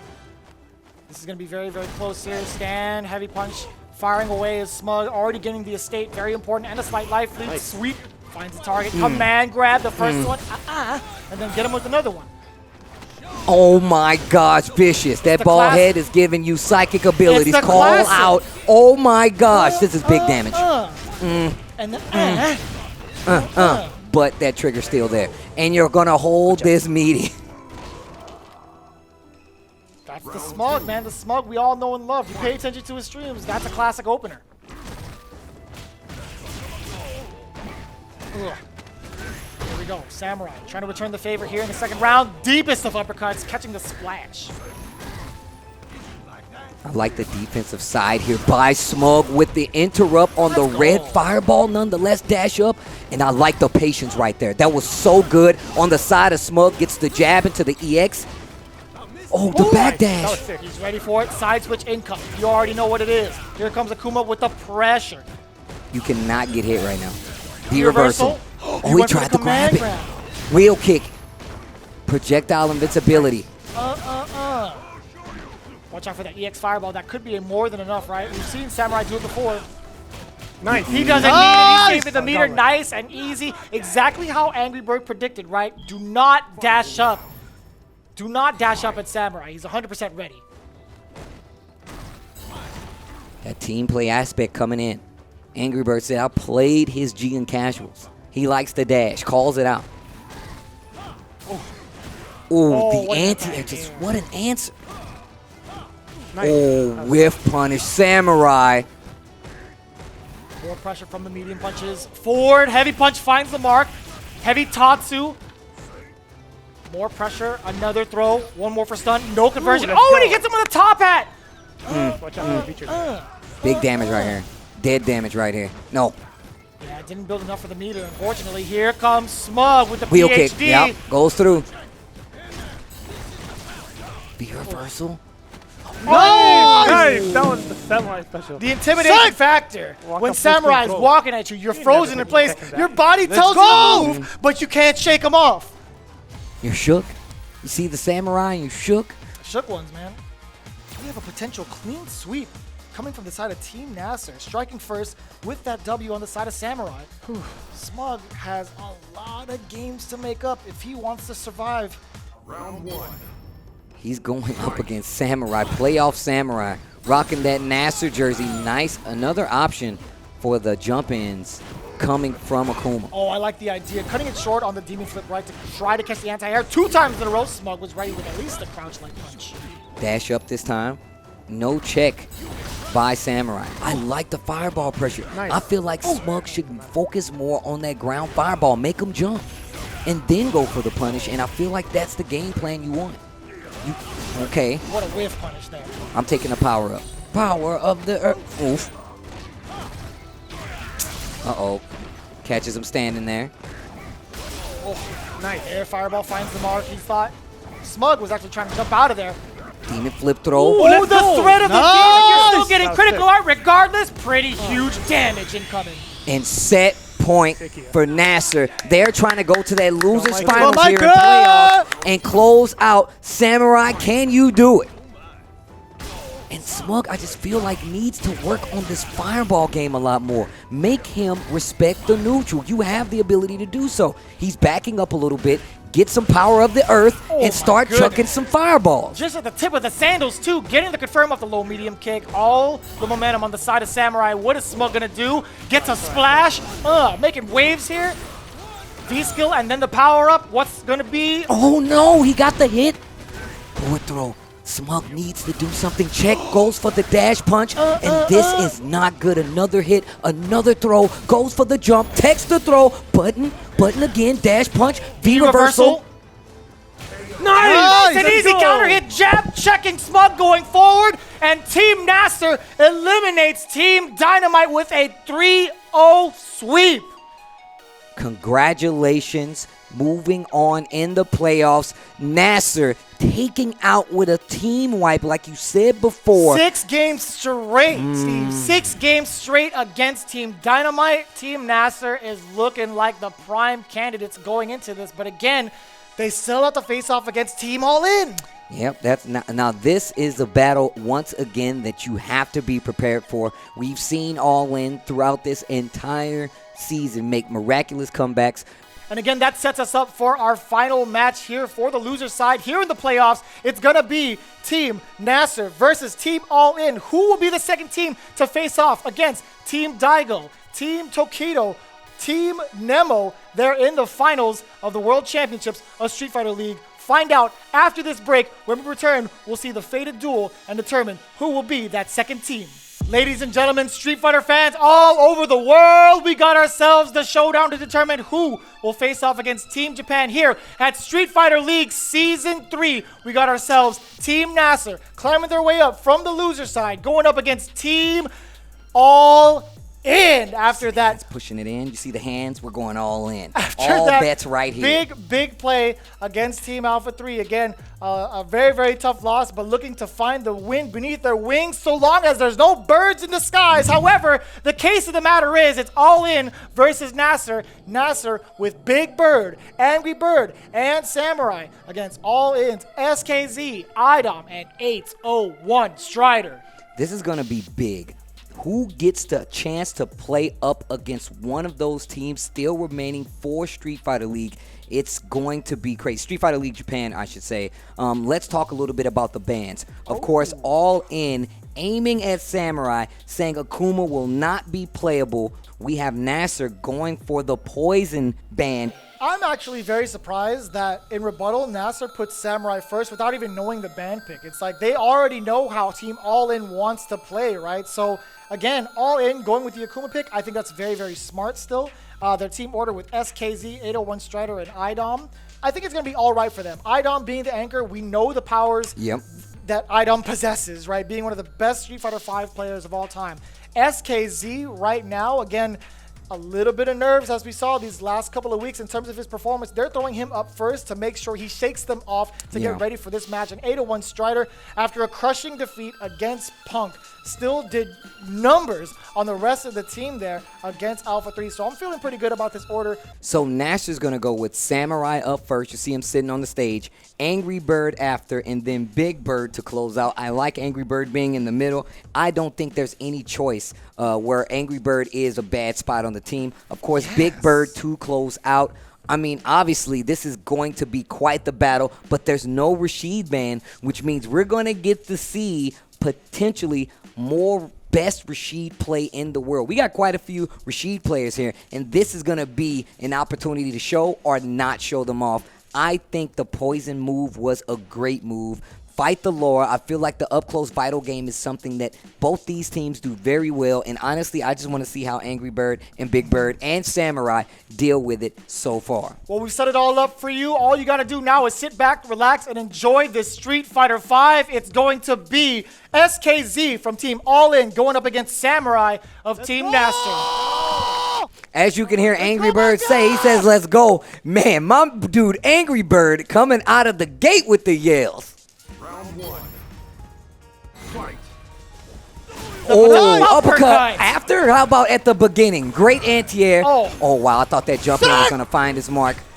V-set 1 for both players. Seth and Ryu on the side of SKZ and Samurai. Big whiff punish from Samurai so far, controlling the pace. Oh, my God. Look Did you at see the life whiff punish? Double dash under. My man is cruising. Nice check. Oh, that was a late cancel. Did you see that? The reversal, that's exactly what I was talking about. Looking for a knockdown, puts himself in the corner. SKZ gets out, back to the side switch as well, and then right back to the middle of the stage. A little bit of that trigger left.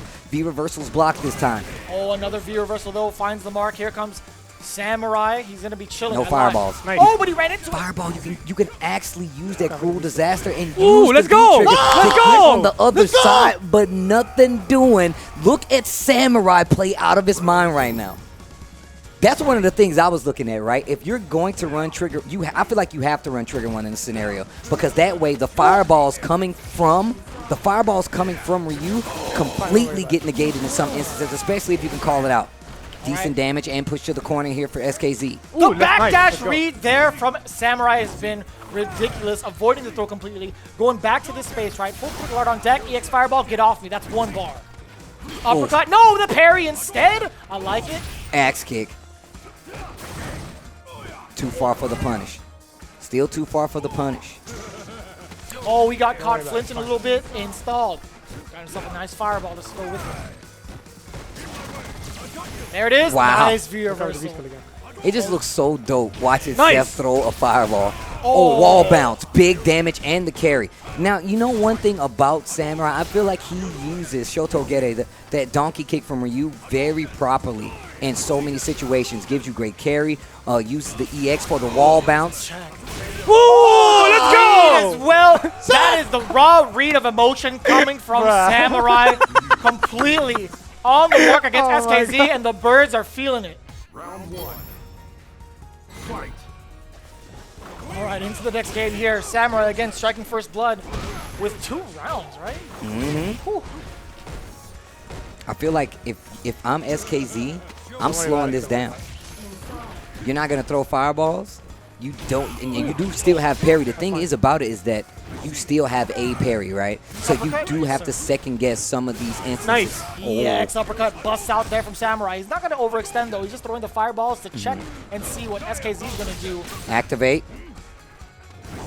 Parry, Ooh, nice. punish. Parry. Yep. That axe kick becoming more and more ineffective as this match goes on. Samurai, second game in. Nice. Knockdown, lots of great life up there for Seth. And you see the objective here from Samurai. He's really trying to force SKZ to play the long-range game. That's exactly what Just barely got that. Oh my gosh. Back throw, that was not good. He's moving back. He's out of there. Samurai's got so much room to work with and plenty more plasma to chuck. Oh. Neutral jump to get over, 33 seconds left. Life virtually not over. Dead, not dead, not dead. Oh, the little shimmy right there from Seth. SKZ.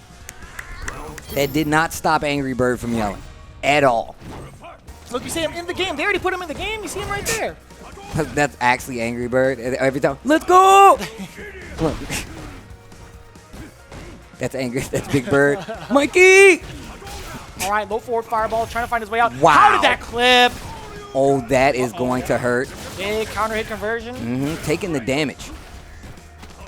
Forward throw. Couple more guesses for SKZ. Okay. Samurai finding the crouching jab. V reversal. I actually like that for SKZ. Talked about Nice. that. Oh, boy. Crush. That is going to hurt. No meter used at all. No anti-air. Nice. Let's go. Lots of damage off of a normal throw. EX to get the knockdown. Activate. So much room You to can, work with you can Samurai. actually use the cruel disaster to get through on fireball. I'm spacing and going for it at this instance. You don't even have any meter. You're dead. Done. That's game number 2 on the side of Seth. SKZ spending that CA, going to a third game here in this team battle, and it's powered up by the fact that that trigger is active. Game number 2 goes to SKZ and all in. Firing right back 2 rounds straight, returning the favor towards Samurai. You'd imagine, again, SKZ, he understands what the game plan is against Samurai. All Samurai wants to do is play keep away for the most part, right? Now we might see a different side of Samurai, a more aggressive one at that. But we'll see what SKZ has in store for this next match. Round 1. Let's see what the move is. First battle here in this team battle. This is losers finals of the playoffs. Season 3 of Street Fighter League has been so explosive. And now one of these teams, one of them, a brand new team, Team NASR. International representation looking very strong. Wow. Ooh, that was so far away. That was so far away. Dash up, forward throw. SKZ getting a little more comfortable. Nice job. The panic. Big damage. Gets the meter. And I like that. Oh, no. Activate. Side switch. I'm keeping the corner, and I'm saving the meter. Well played. B reversals blocked. You still got to respect the meter, though. Nice. Another one finds the mark. One No more fireballs. touch. No fireballs. Okay, he's hanging out. He's hanging out. Yeah, I think, again, at that range. Oh, wait a minute. That was huge. Nice. Let's go. Oh, wow.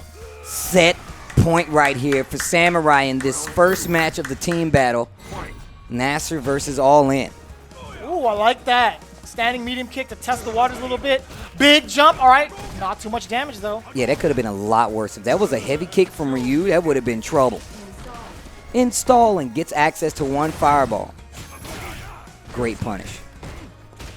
Oh, no conversion. Off the sand medium punch from SKZ. Nice. Get Oh, off. falls out. Only one part of it. Forward throw. Quick tech right there, and it's just not aware. Quick tech could have got a punish. Full trigger on the side of SKZ. What's the activation route? Maybe a target combo. Is Samurai gonna even let SKZ have it? That's why you see the jumps coming out from you. Just raw. Okay. Dash Big up throw. tech. Samurai Another ready. one. I like that. The donkey kick. Get away from Ooh, me. let's Forward go. Throw. When Let's you go. thought it was safe, I'm catching you with this forward throw. He's throwing the bag down. And I'm going to tell you right now, typically SKZ is all smiles, but you can tell right there that match just was not in his control as much, as well as just the fact that Samurai was able to play this very calm, collected game, keep SKZ on his toes, and actually made him go and do quite a few risky things. Reading the dash-ups. You saw Mikey instantly go to those crouch jabs, gets the knockdown, and just textbook play here for Samurai. This actually sets Samurai in the perfect position, right? To go to that OCV position. He's sitting back there comfortable, meditating, warming up even, and it might not even get that far. We might have a team sweep on the side of NASR. They've done it before. ANGRYBIRD has done it before, and ANGRYBIRD is the next person sitting down going up against none other than 801 Strider. 801 Strider this week has been playing out of his mind, had the 2 team victories versus Alpha 3, not able to close out, but I'm telling you right now, he has been playing amazing. I would love to see, and we're going to see, what he brings to the table versus ANGRYBIRD. Round 1. All right, here we go. With the gold bullion. Thought it was the dirty bull. What was it, like 5 weeks? I was like, yeah, man, it's the dirty bull. He doesn't know the matchup. Yeah, close enough, man. You know, it's got bull in it, right? Don't worry about it. ANGRYBIRD saying that 801 Strider doesn't know the matchup. We're about to find out. That axe kick once again. I'm gonna tell you one thing about 801 Strider. His jab checks up close have been phenomenal. So it begs the question, right? Is ANGRYBIRD going to try to close the gap on the ground? Nah. I feel like take to the skies, right? I feel like even if you take to the skies, I feel like this matchup is just very scary for Seth. The powered up fireball becomes an issue. You can't jump as much because there's clean anti-air buttons, the V-skill, back throw. And then there's situations like this where you get triggered. No, big punish. That was -4, but now it still that's missed it. a big punish. Didn't even need the trigger on activation, and that's G. But this is what I was talking about. Like, I know Punk talks a lot of smack about 801 Strider, but if he gets the situations that he wants, if he gets to play his game, you're going to be on notice. What a Did you see that combo. counter hit confirm off of that? Crouch medium kick into the crouch jab. My man is on fire. V-skill. I love the patience by Strider. Nice! The jump light gets the cross up for Seth. Fighting back towards this corner. Oh, the chop. That standing. Nice. There's the whiff punish.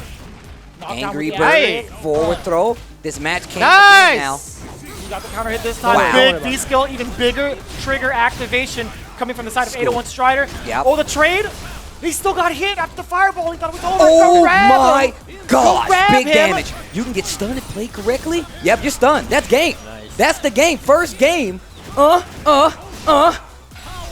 them up. You're fine. Don't worry about it. Don't worry about it. What did I say? You cannot let 801 Strider get to play it. Look at the damage on that bar for Seth. That would have been way beyond 50% as well. Way beyond. That's big boy 50%. damage. Look at the smile on 801 Strider's face. There's a reason why you're the MVP of SFL. Yeah, you can go. Don't worry about it. All I'm going to say is if 801 Strider takes out ANGRYBIRD, man, that is going to be quite the problem for NASR going forward. Nice. Big conversion on the side of ANGRYBIRD installed. Hey. Throw, dash up. Locking him down in this pressure. That media kick is so good. Look, if I'm fighting Seth, I hate that move. But if I'm controlling Seth, I love that move. Oh, crush. Good thing for you, it controls both, right? Right. You're fighting him and controlling him. That medium kick does wonders with this matchup. Dash up. Everybody says that they're prepared for G's dash up. Nice. Nice. Oh, man. That was good. But even still, 801 Strider. Ooh, nice. Hey. He That read was a call out. Steve, Hey. how did you read that? Because if go. you're G, low dash punch into activate is gold. They got to hold it. You don't get the 50-50 after it, but you still get a guess. Hey. You cannot hit buttons. Nice. Hey. The dash Hey. showing from 801 Strider. Dang, the full conversion using your own wheel kick against it. 801 Strider's crouching jab delay checks, jab a lot. stand Nice. jab checks Nice. have been amazing. You Dash dashed up into it for the punish? Yeah, going back, catching the recovery of those moves, but this isn't over yet. This match does not start until Hey. he gets V-trigger. Hey. Good throw. I like the interruption there from 801 Strider. Full V-trigger on deck as well. On the side of for the G. move to activate. Activation. Uh-oh, that could have been command throw. Nice. Well, that was super good. Oh, this is kind of tough. If Angry Bird gets a chip sequence, it might be over.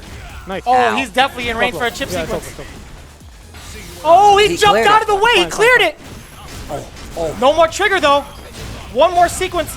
I think a command grab will do it, Steve. Nice. Let's I go. would not have went for that command grab. I would have walked up. I would have shimmied. I would have walked in, backed up, crouching heavy punch. I'm betting on the axe kick. That was in my head. I'm like, you gotta chill.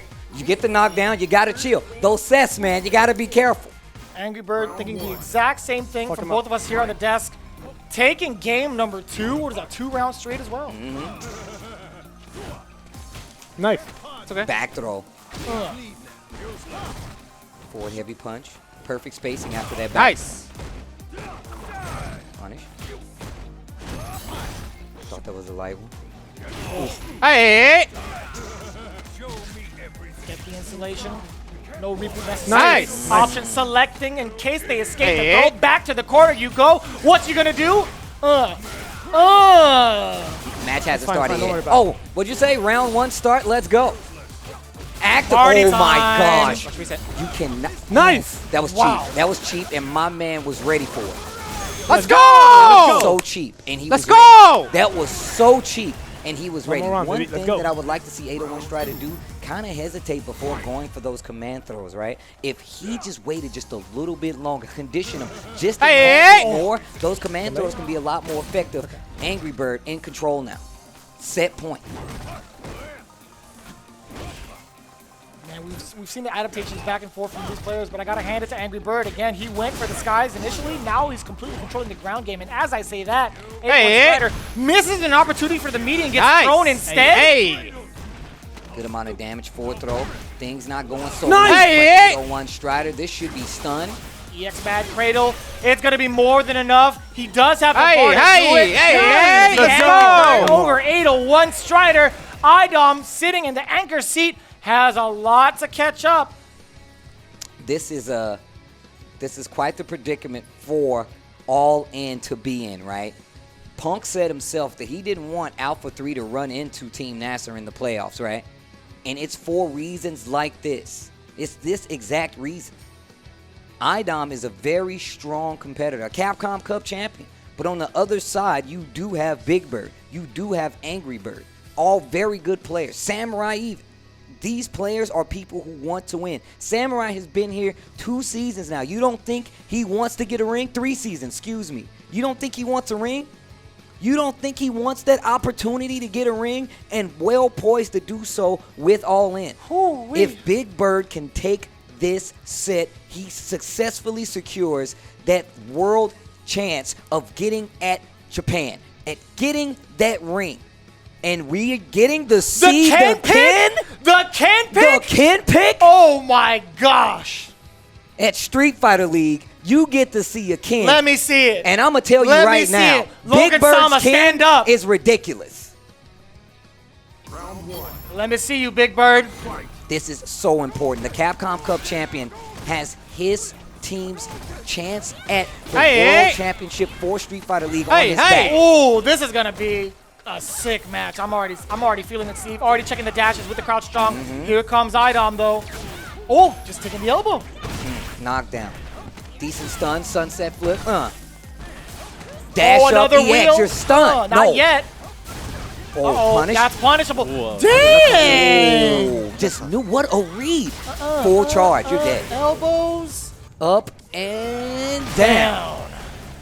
Man, and she cranks your shoulder through that too, grabs your arm. Give me that. I like how she hits you with EX elbow, and then she just she waves at the camera as she breaks your arm. Nice. Oh, call out right there. EX Dragon Punch. Oh, hey. Man, they have a Ken and a Ryu on the team. And an Akuma. That's cheap. That's ridiculous. What side? Time to Same guess. side. Sunset wheel. Crush. Another crush. Oh. Stun. Oh. More than enough damage. Here comes Domination. Striking first here in game 1. 2 rounds straight over Big Bird. Yeah, take your time. You have a lot of time on the clock. Burn his mental damage. Yeah, I'm not stopping the What are you fireball. thinking here if you were Big Bird, right? Going with the Ken pick, we've seen how strong he is with Rashid. Do you think it's just like a matchup thing where he's like, you know what, I don't want to go up against IDOM Zora as Rashid? I'm not sure in this instance. I mean, when it comes to the matchup, I'm not too familiar with it. I can tell you right now, I'm pretty sure I haven't seen this since like season 1 or something like that. Hey. And things have changed significantly since then. Great wake-up check. Oh, Sunset flip. But, yep, goes for the elbow this time. Counter hit. Needs to be careful. That's done. Oh, boy. Give me some meter. Full charge. Oh, that's another round. We're going to set point already. Man, this has been like a 40-second set if we have the same results from that last round. Man, the delay and the tendency to throw out that low medium kick right afterwards, but still, Big Bird finding the opportunity to EX uppercut, another low forward, and another EX uppercut from Big Bird. I'm gonna tell you right now, man. I always thought Ken was cool in Street Fighter V, dude. Without a doubt. Like, he just looks so cool. The style, the V skill, the damage. I'm a fan. Nice. The run animation is just pretty cool too, overall. That is a really long step kick. My man is booking it, like 60 miles an hour. Oh. Okay. Check on the V skill Nice. once again and bust out and just spending all Ken's meter just to stop. Oh, man, way to snipe that out. Here comes IDOM, it's party time. Be careful, no V reversals left. Nice. Just walks up to get that back throw. Another sunset wheel. EX. Full charge. Oh, he caught him. That would have been ridiculous if it juggled. Nice. Let's go. Crouch short. Spin You this know back. one thing? One at a time, okay? Let's Ken's go. V reversal is ridiculous. Yeah, if you get hit by that, right, it's still going to be a guess whether he's going to throw you or hit you, I feel like. Those fireballs coming out. That's what I was expecting to see in this matchup.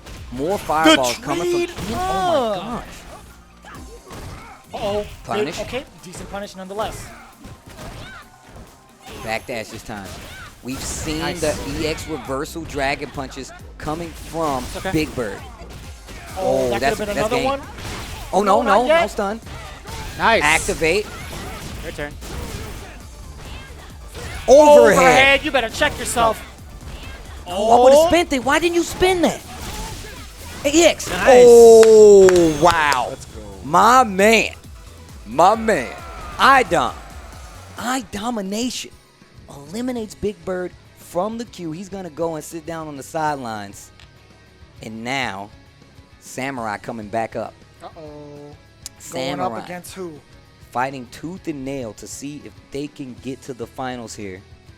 One more battle in his way, in the team's way, before making their way to the finals. But you have to make it through Samurai, and then you still got to beat ANGRYBIRD. Let's go, Mikey. Let's go, Micah. Let's go.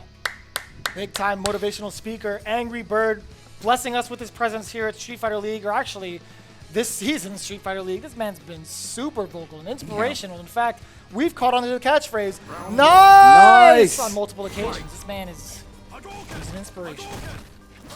All jokes aside, it's all serious business here. IDOM, again, in the hot seat for a possible OCV. Let's see if Samurai has something to say about it first.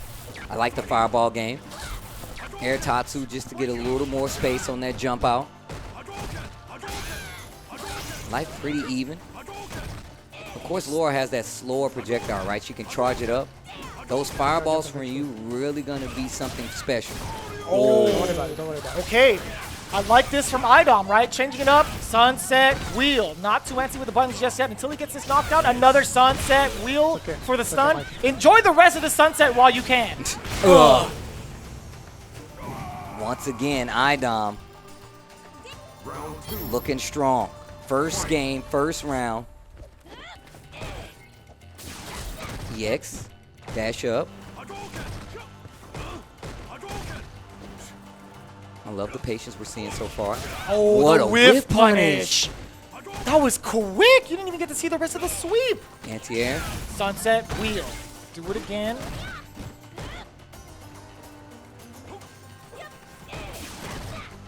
Oh, shimmy.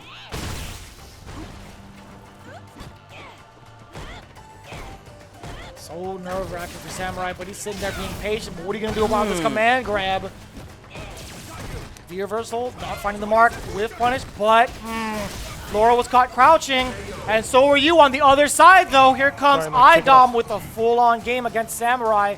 There's no stopping this man on a mission. IDOM gets one more win. That means he's going to have to fight up against ANGRYBIRD, but he still has to get through Samurai. Still has to get through Samurai. Round one. Yeah. Fight. I can tell you right now, if Samurai can do this, that's quite the achievement to have on the resume. On the old FGC resume, I beat the Capcom Cup 2019 champion. We can talk about that. You know. We got to see it first, Steve. Oh, not like this. Big crush counter. Watch out. Command grab is coming. What's the meaty situation? Oh. Nice. Jump back. Successful read this time by Samurai. Now momentum in Ryu's favor. Just backing up, chucking the plasma. Chuck out a plasma.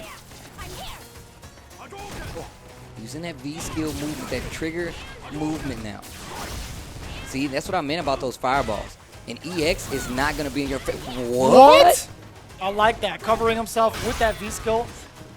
Using the thunderclap as well. Oh, the check. The reversal on the side of Samurai, excuse me. Nice! Oh, yeah! Okay. Nice Go. and easy. I say that while he has very little life left. But again, he's not overextending, right? He's using these fireballs to really space out IDOM. Sticking to the game plan, chucking plasma, chipping away. Sunset wheel. Forward throw. Forward throw. Crush. Didn't get the combo though. V reversal to get the knockdown. Little gray life. Tries to go for the anti-air. Successful navigation of it, but still stuck in this corner. Tries to go for the jump up and get the air-to-air. Not going to work. Samurai in control now. Just a little bit left till the V-trigger is locked up for, or loaded up for Samurai, right? He's going to be sticking to the game plan regardless. He's not trying to take any damage because, as we've seen IDOM do, once he opens you up, it leads to a knockdown. It leads to a plethora of buttons. But Samurai spinning that V-reversal very wisely. Standing heavy kick. Anti-air looking for Tatsu. It's okay, it's okay. No V-trigger. The perfect jump out. Another V-reversal. Oh, the read.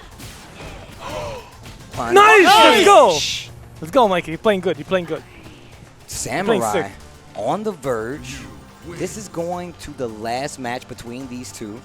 ANGRYBIRD still in the wings. However, Samurai in position to do so. You see the score right there, 1-1. This next game could be the end for All In, or it could be another sign of life. Round one. Very intense. Fight. Absolutely. Very intense set between Samurai and IDOM. The adaptation has been so back and forth thus far. Okay, nice Good subtle job. punish. Getting some screen behind him as well. Moving Laura forward towards that corner. Chucking plasma once again. The classic. Street Fighter 2. Do it enough, you'll get a message saying that you're cheating. Patience once again. Setting Good in job. for Samurai and just backs up. Goes for the crouching medium kick. In the Tatsu. Solar plexus. Big damage. Oh, activate. It. Side switch. Gotta be careful. There's meter overhead. Gets the confirm. Backs up to wait for the EXDP. Nothing doing. Ooh, are you kidding me? Wake up, EX Tatsumaki. The stun is still there. IDOM with the composure. Look at the... Oh, no. Overhead. Mikey's standing there, and that's gonna be the round. Samurai in trouble. IDOM in the lead. Set point in this team battle, in this set, excuse me. ANGRYBIRD still there. Ran into the buffered normal. Here comes IDOM. Finds the opening, striking first. Forward throw now into this corner. No, you thought that was missed time? That was all calculated. Oh, big jump in, and that's the stun. That should be the round if played properly. We have one. No, it's not. It's not. Wait a minute. Jab. No. Right. And now we're done. IDOM gets his second victory on his way to play Angry Bird. We're going to the last match of Street Fighter League Season 3 here, and it is going down to the wire. We could potentially have a full set count here going in. However, Angry Bird, in the head-to-heads, it's 3-2 in favor of Angry Bird, IDOM versus Angry Bird. Now, what do you do? What do you change going in, right? Angry Bird knows how to check you at the legs. You're not going to be dashing up. You have to be careful for those command dashes as well. Seth, great at controlling the ground. I feel like this is looking very good for Angry Bird. But IDOM, time and time again, showing you why he is the 2019 Capcom Cup champion, showing you why he's the leader of Team All In, final members of both teams, and we're going to get into it. It's going to be Angry Bird of Team NASR going up against All In's captain, IDOM. Don't test this man when it comes to reactions. He knows the matchup by now. Again, Angry Bird tried to get away with a couple things, but IDOM is making Angry Bird feel it. Not stunned yet, but one more touch. Look at the damage. Command throw not going to work out. Nice. Could have been so much work. Gets so much worse. Gets the sweep instead and the corner. IDOM fights back overhead. Guard your noggin. You know, one of the conversations we were talking about, I was talking with Team NASR. They were saying how my man Angry Bird is always ready to block the overheads. Not that That's right. Yeah, they were talking about that all week, right? Angry Bird does not get caught with those overheads, but there's just something about eye domination. Forward throw. Don't anti-air, jump out, spins the EX. Nice, let's go. Don't mistime the meaty. We saw what happens the last time you do that. So Angry Bird now pushing to the corner. Okay. Busts out. Gets out of the corner. Didn't swing there, still special cancelable. Chill out, chill out. Nice. Angry Bird. Anything to shoot. Gets the lead. Party EX time. elbow. Oh, counter hit confirmed. Overhead reset. Look at the damage. Nice. Axe kick to Nice. Let's go. Let's go. Yes, sir. The conversions and the ice in his veins from Angry Bird, tying it up. And look, man, that's very expensive, but it's well worth it. Look at the meter on the side of IDOM as well. Barely at 1 bar. You got to be feeling real confident if you're Angry Bird. Oh, axe kick early. Could have been so much worse, especially if you would have got caught out. Nice. There's the check on the dashes we were talking about. Oh. Not today, she says. Great distance on that forward heavy punch. Again, the dive kick placement has been so well timed from Angry Bird as well. Nice. Checking the fireball, low medium kick. Full twin fang conversion. Oh, just a tad bit off, close to a perfect. And he's going to get it to close out the first game. Angry Bird in the lead. 1 round at a time. Let's go. Samurai letting them know 1 round at a time. That's what it takes. First match done. Samurai popping off. 3 seasons in the making. Potentially going to go to that final to see if he can get closer to that ring. 3 seasons my man Samurai has been here. And now Team NASR could potentially eliminate Team All In. Back throw. Another one just outside of the range, but Angry Bird making IDOM pay for another low forward, finds the mark, jump out of there. That had to be an axe kick, right? But he was jumping backwards. Great punish. He's going to want to activate. Nice. Command throw. That's not good. Big damage. Push to the corner. Forward throw. Oh, not enough. Nice and easy. Saw that crouching short. Anti-air. So far up. Uh-oh. A little awkward. The jump. Nice. Let's go. Was crouching light punch to put himself at set point. Finals point right here for Team NASR. If they can take out the Capcom Cup champion, they can move on with the chance to fight Team Japan in the finals. B-skill backs up a little bit. Back throw, 1 to 4 throw. IDOM in trouble right now. Not a game to be won. Air mad cradle. 100% on it, fully focused here. Chiming in now is IDOM with that stand heavy punch. A full-on sequence. Oh my god. Gets the stun with the command throw. Oh, you're dead. Wait a minute. Wait a minute. One round at a time, exclaimed Samurai earlier. IDOM taking the same perspective, right? He's here to play. He's trying to play as much Street Fighter as he can. First blood in this potential last round goes to ANGRYBIRD. Look at how much damage she's lost already. X. Ooh, big whip punish. Okay, decent whip punish. Still some more damage incoming. One critical art will do it for ANGRYBIRD, by the way. IDOM is in trouble. Go forward. Nice! Let's go! Let's go! Activation, and Team NASR is gonna be your team going to the Street Fighter League Championships. Let's go! What a pop-off. What a pop-off, and that is going to seal the deal. Team All In, one of the favorites to make it to those finals, ousted by none other than the new kids on the block, Team NASR with a familiar face, and Samurai is emotional, as he should be. 3-season veteran here for Street Fighter League, cashing that check and going to have another chance to get a ring. And this time it's going to come at the hands of the finals. You're going to have to fight a team from Japan if you want to get it. And NASR is all smiles right now, as they should be. Team All In, a valiant effort since the beginning of the season. There's so many teams that have went by the wayside. So many top-level, world-class, international players ball level players here.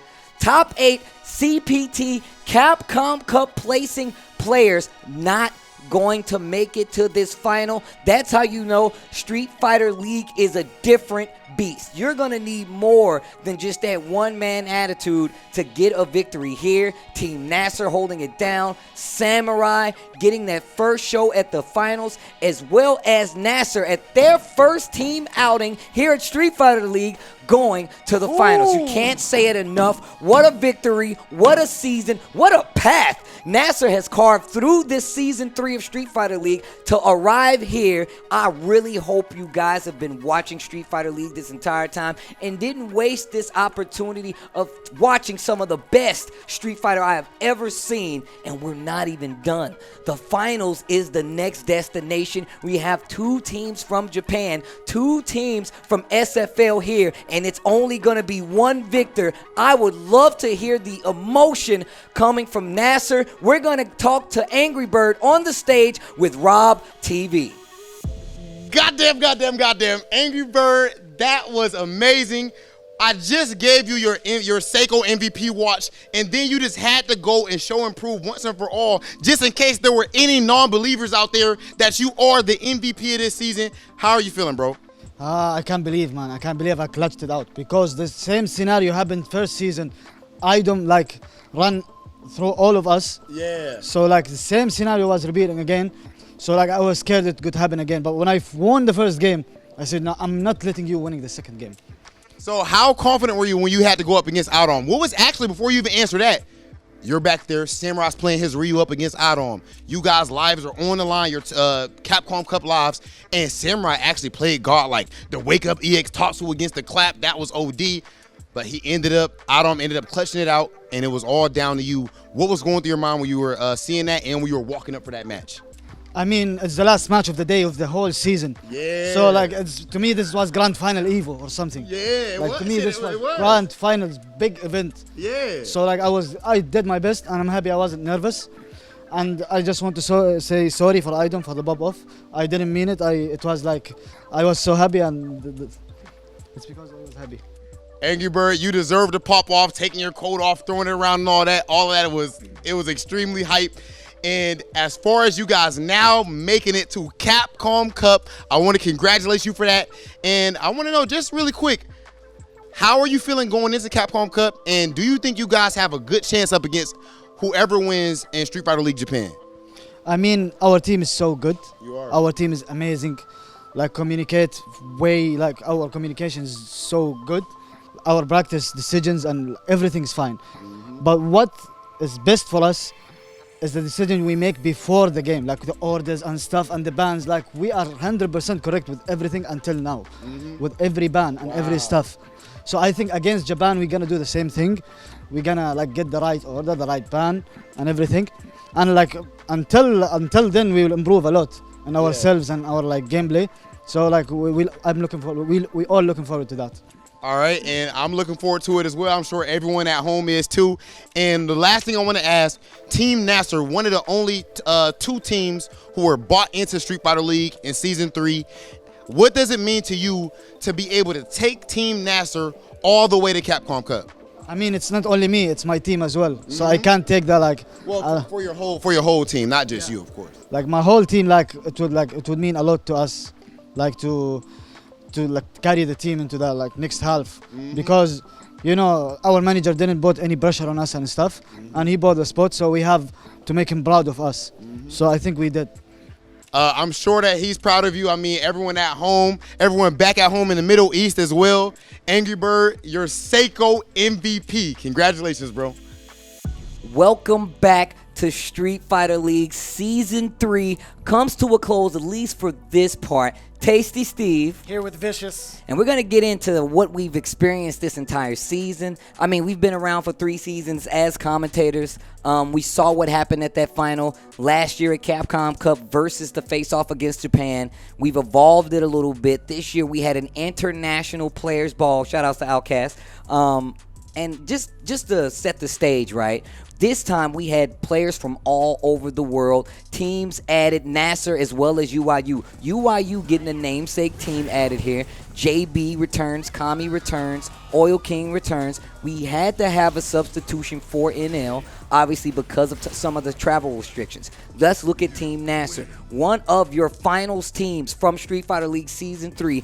Big Bird as the captain, Angry Bird as a player, Samurai as a returning veteran, playing amazing. Of course, you have another qualifying team for the finals. That's Alpha 3. It's going to be Punk. It's going to be CJ. It's going to be Nephew. Right after that, we have All In with IDOM, SKZ, as well as 801 Strider. After that, we have Dynamite, SMUG, GAMERBEE, and MENARD showing up as replacements for NuckleDu as well as Problem X. Very much changed up the scope of things that we saw here. Then we have Psycho Shinobi going in. It's going to be Hot Dog 29, Kaba, as well as SEASON.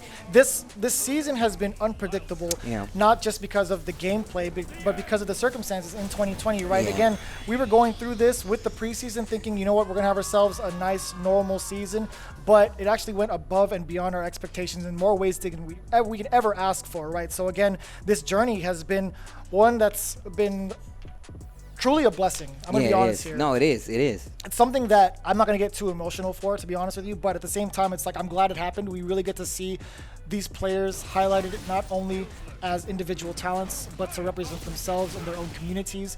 Also being an inspiration for you guys at home, everybody that's been watching, right? You guys have been picking your favorite teams, your favorite players. You see them back-to-back seasons. And again, you guys are starting to really bond with these guys as much as we have, right? We get to talk to these guys week in, week out. We're completely blessed to see all of these cats play their hardest for all of us as well as for themselves, right? It's a whole different experience here with Street Fighter League. It's been a phenomenal year because of it, honestly, and I wouldn't know where we would be as some of the biggest fans of Street Fighter without it. So I want to say thank you to Capcom. Of course, shout outs to Seiko as well, because once again, another thing added this season that highlights how good these players are, as well as some of the highlights that these players put on display week in and week out for Street Fighter League Season 3. And of course, I would be remiss not to say shout outs to the production here. They've been doing an amazing job. I've worked on a lot of production. Big time. And I'm going to tell you right now, if you've been watching this, you've seen. If you've been watching season in and season out, I got to say shout outs to the production here, as well as throughout the other seasons for what they've accomplished.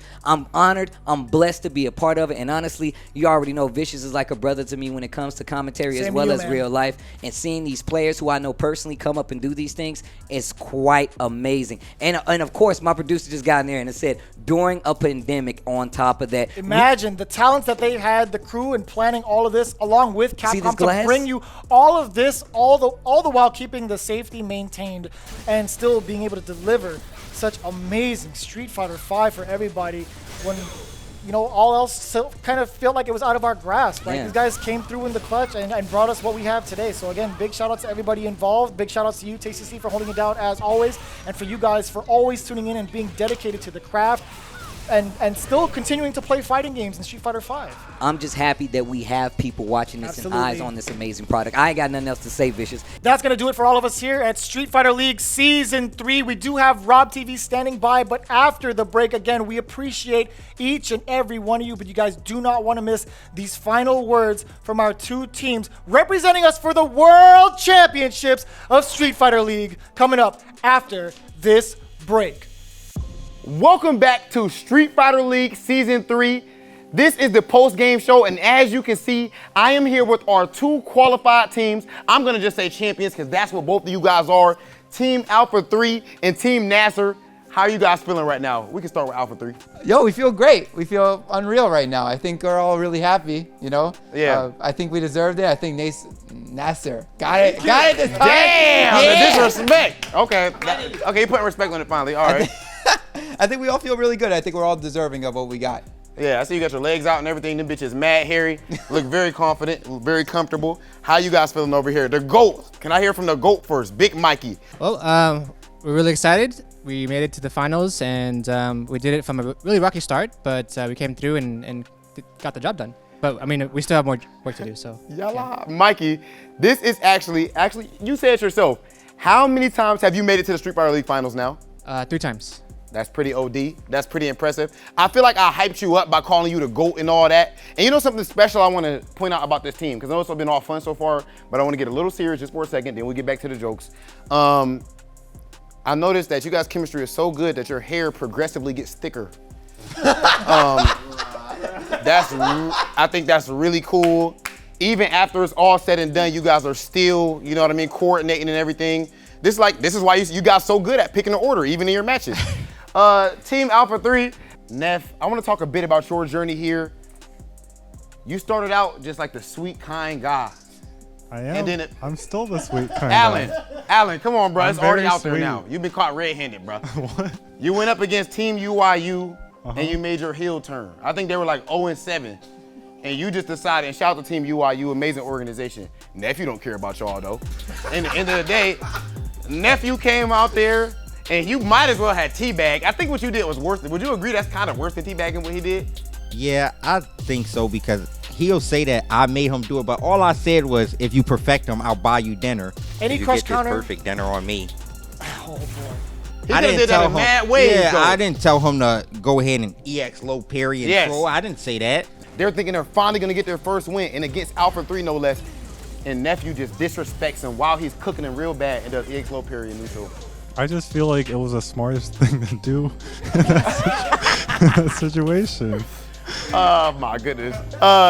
Team NASR, bro, you guys have the MVP on your team. My guy, ANGRYBIRD. Just one last time, can you tell me, bro, like, how did it feel as far as this entire season? Actually, don't even talk for yourself. I feel like when the greats have their peers talk for them, it sounds even better. Big Bird, what can you tell me about my guy ANGRYBIRD's performance? I just know ANGRYBIRD is probably one of the most annoying people you can play against. yeah. And anyone who plays against him will tell you that. He will agree with me. Like even Punk would said that as well. Yeah. But the way he plays is fearless. So basically, when you so he would do stuff that he would never do because he's too scared. Yeah. But he wouldn't mind doing them, and it pays off a lot. That's all good, but there's this question that's been pressing. I know everybody in the chat is asking this right now. Even though you're gonna have to go up against each other at Capcom Cup, right? I think you are two halves of the same team, in my opinion. You guys are representing us overall, no matter who wins. I guess we could start with NASR. If it ends up being Alpha 3 going up against Team Japan, obviously it's not ideal, but we're talking just, unity right now until you guys have to go to war. How do you like their chances? Well, they have Punk on their team. As much as I hate complimenting this guy, yeah. I feel like they can't really beat him unless they have like sets in their team. Yeah. I like Alpha 3's chances against Japan, to be honest. So how are you feeling in the event that Team NASR makes it to go up against Team Japan to represent us? How do you like their chances? Very good. I think that Samurai, when I see him play Japanese players, he does very, very good. So I think that's already a really good. And then, ANGRYBIRD and Big Bird, I feel like their resumes speak for themselves, right? So I think like they have a very good, probably better than us, to be honest, a very good chance to actually beat Japan. Bro, what? I don't know how to read you at all. You the cockiest dude in 1 second. You mad, humble, you crying. You crying one day, you screaming, talking trash the next day. I don't know. Okay, maybe that's why you're so hard to read in Street Fighter. I give credit when credit due, and you're just honest. Yeah, I'm a real. You know what I'm saying? All right. So one last thing I wanted to ask both of you guys. I heard you talking about it a bit behind the scenes. You teams, both of you guys have actually trained together throughout the course all these weeks on Street Fighter League. You guys actually put in work together, and a lot of teams didn't want to train together because they were scared of fighting each other and didn't want to give up tech. Can you speak to that? It's mad interesting that you guys fought against each other. Why weren't you scared to train together? And do you think it helped? Yeah, honestly, for me, if you don't know my play style, then you probably just out of luck. If I don't do any, I'm not a flashy player. I don't have any crazy tech or anything. So I'll play with anyone and I'll tell them what I'm gonna do, and if they still won't stop it, so it doesn't really matter. But like people like ANGRYBIRD, he's actually crazy, because if I was him, I would be like, nah, I'm not playing you, bro. Because my man not people get the download and the style. ANGRYBIRD has mad tech. He used to show me with Zeku when he mained Zeku, and I'm like, bro, why are you showing me this? I don't really understand. Like, what if y'all playing tournaments? Yeah, like and he could hit me with it, but I'm like, now I know, so you can't hit me with it. But I don't know. I feel like I just don't really care to play with people. That's how you get better. So if you're scared to play with someone, how are you going to get better? And I feel like that's why our teams are here, right? We didn't really care, and we trained with each other, multiple matchups, you know, and I feel like the results spoke for themselves. All right, and NASR, I'll ask you guys the same question. You were willing to actually train with Team Alpha 3 throughout your time here at Street Fighter League, and you guys ended up being the top 2 teams that we had here. Can you explain your thought process training with that, who could be, you know, a team who could be big competition for you, and do you think it helped out? I mean, I feel like when I travel, I always look for PUNK to play against. Yeah. Even though I lose most of the time against him, I feel like his playstyle is basically just relying on you making mistakes. Yeah, it's not like he's wilding out, aggressive or nothing like that. Yeah, so as much like if you play him a lot, you realize a lot of your mistakes and you try to correct them. So him, and I feel like Nephew also plays this kind of the same way. Well, they live together now, so. And CJ is like the, you know, the middleman between them. Yeah. So it's always great playing them. I'm playing them every day actually. Like I played Nephew with Rashid, with G. This last thing, are you guys happy? ANGRYBIRD, I guess you could answer this one. Are you guys happy to see that Team Alpha 3 is the other team to make it into Capcom Cup? For all the teams, I'm the most happy to be like me and our team and Team Alpha, because like other than they are our competitors, they are our best friends in the FGC. It has been amazing talking to you guys, Team Alpha 3 and Team NASR, and seeing your journey all the way through this season. Congratulations one last time for making it into Capcom Cup. Very well deserved. I want to give a big shout out to my guys, the bald eagle of commentary, my guy Vicious, Tasty Steve. I feel like he's arguably the GOAT of this commentary game. You guys are 2 of the best in the business. You guys made this show amazing, gave me so many tips. Everyone at home, thank you so much for tuning in. I hope you enjoyed yourself. I don't know what else I can really say, but this is Street Fighter League. Another throw. Overhead will do it, or a throw. And the overhead is going to be enough. He's going to build this meter as well. EX shoulder, roundhouse Tenko, and that spells defeat. Alpha 3 is your first team to play off against Team Japan. Oh, big counter hit. Kicks, side switch, EX, all the way down. Big damage. Let's go! Big Bird. Yep. Oh, big whip punish. Okay, decent whip punish. Still some more damage incoming. 1 critical art will do it for ANGRYBIRD, by the way. IDOM is in trouble. Go forward. Nice! Let's go! Let's go! Activation, and Team NASR is gonna be your team going to the Street Fighter League Championships. Let's go! What a pop-off.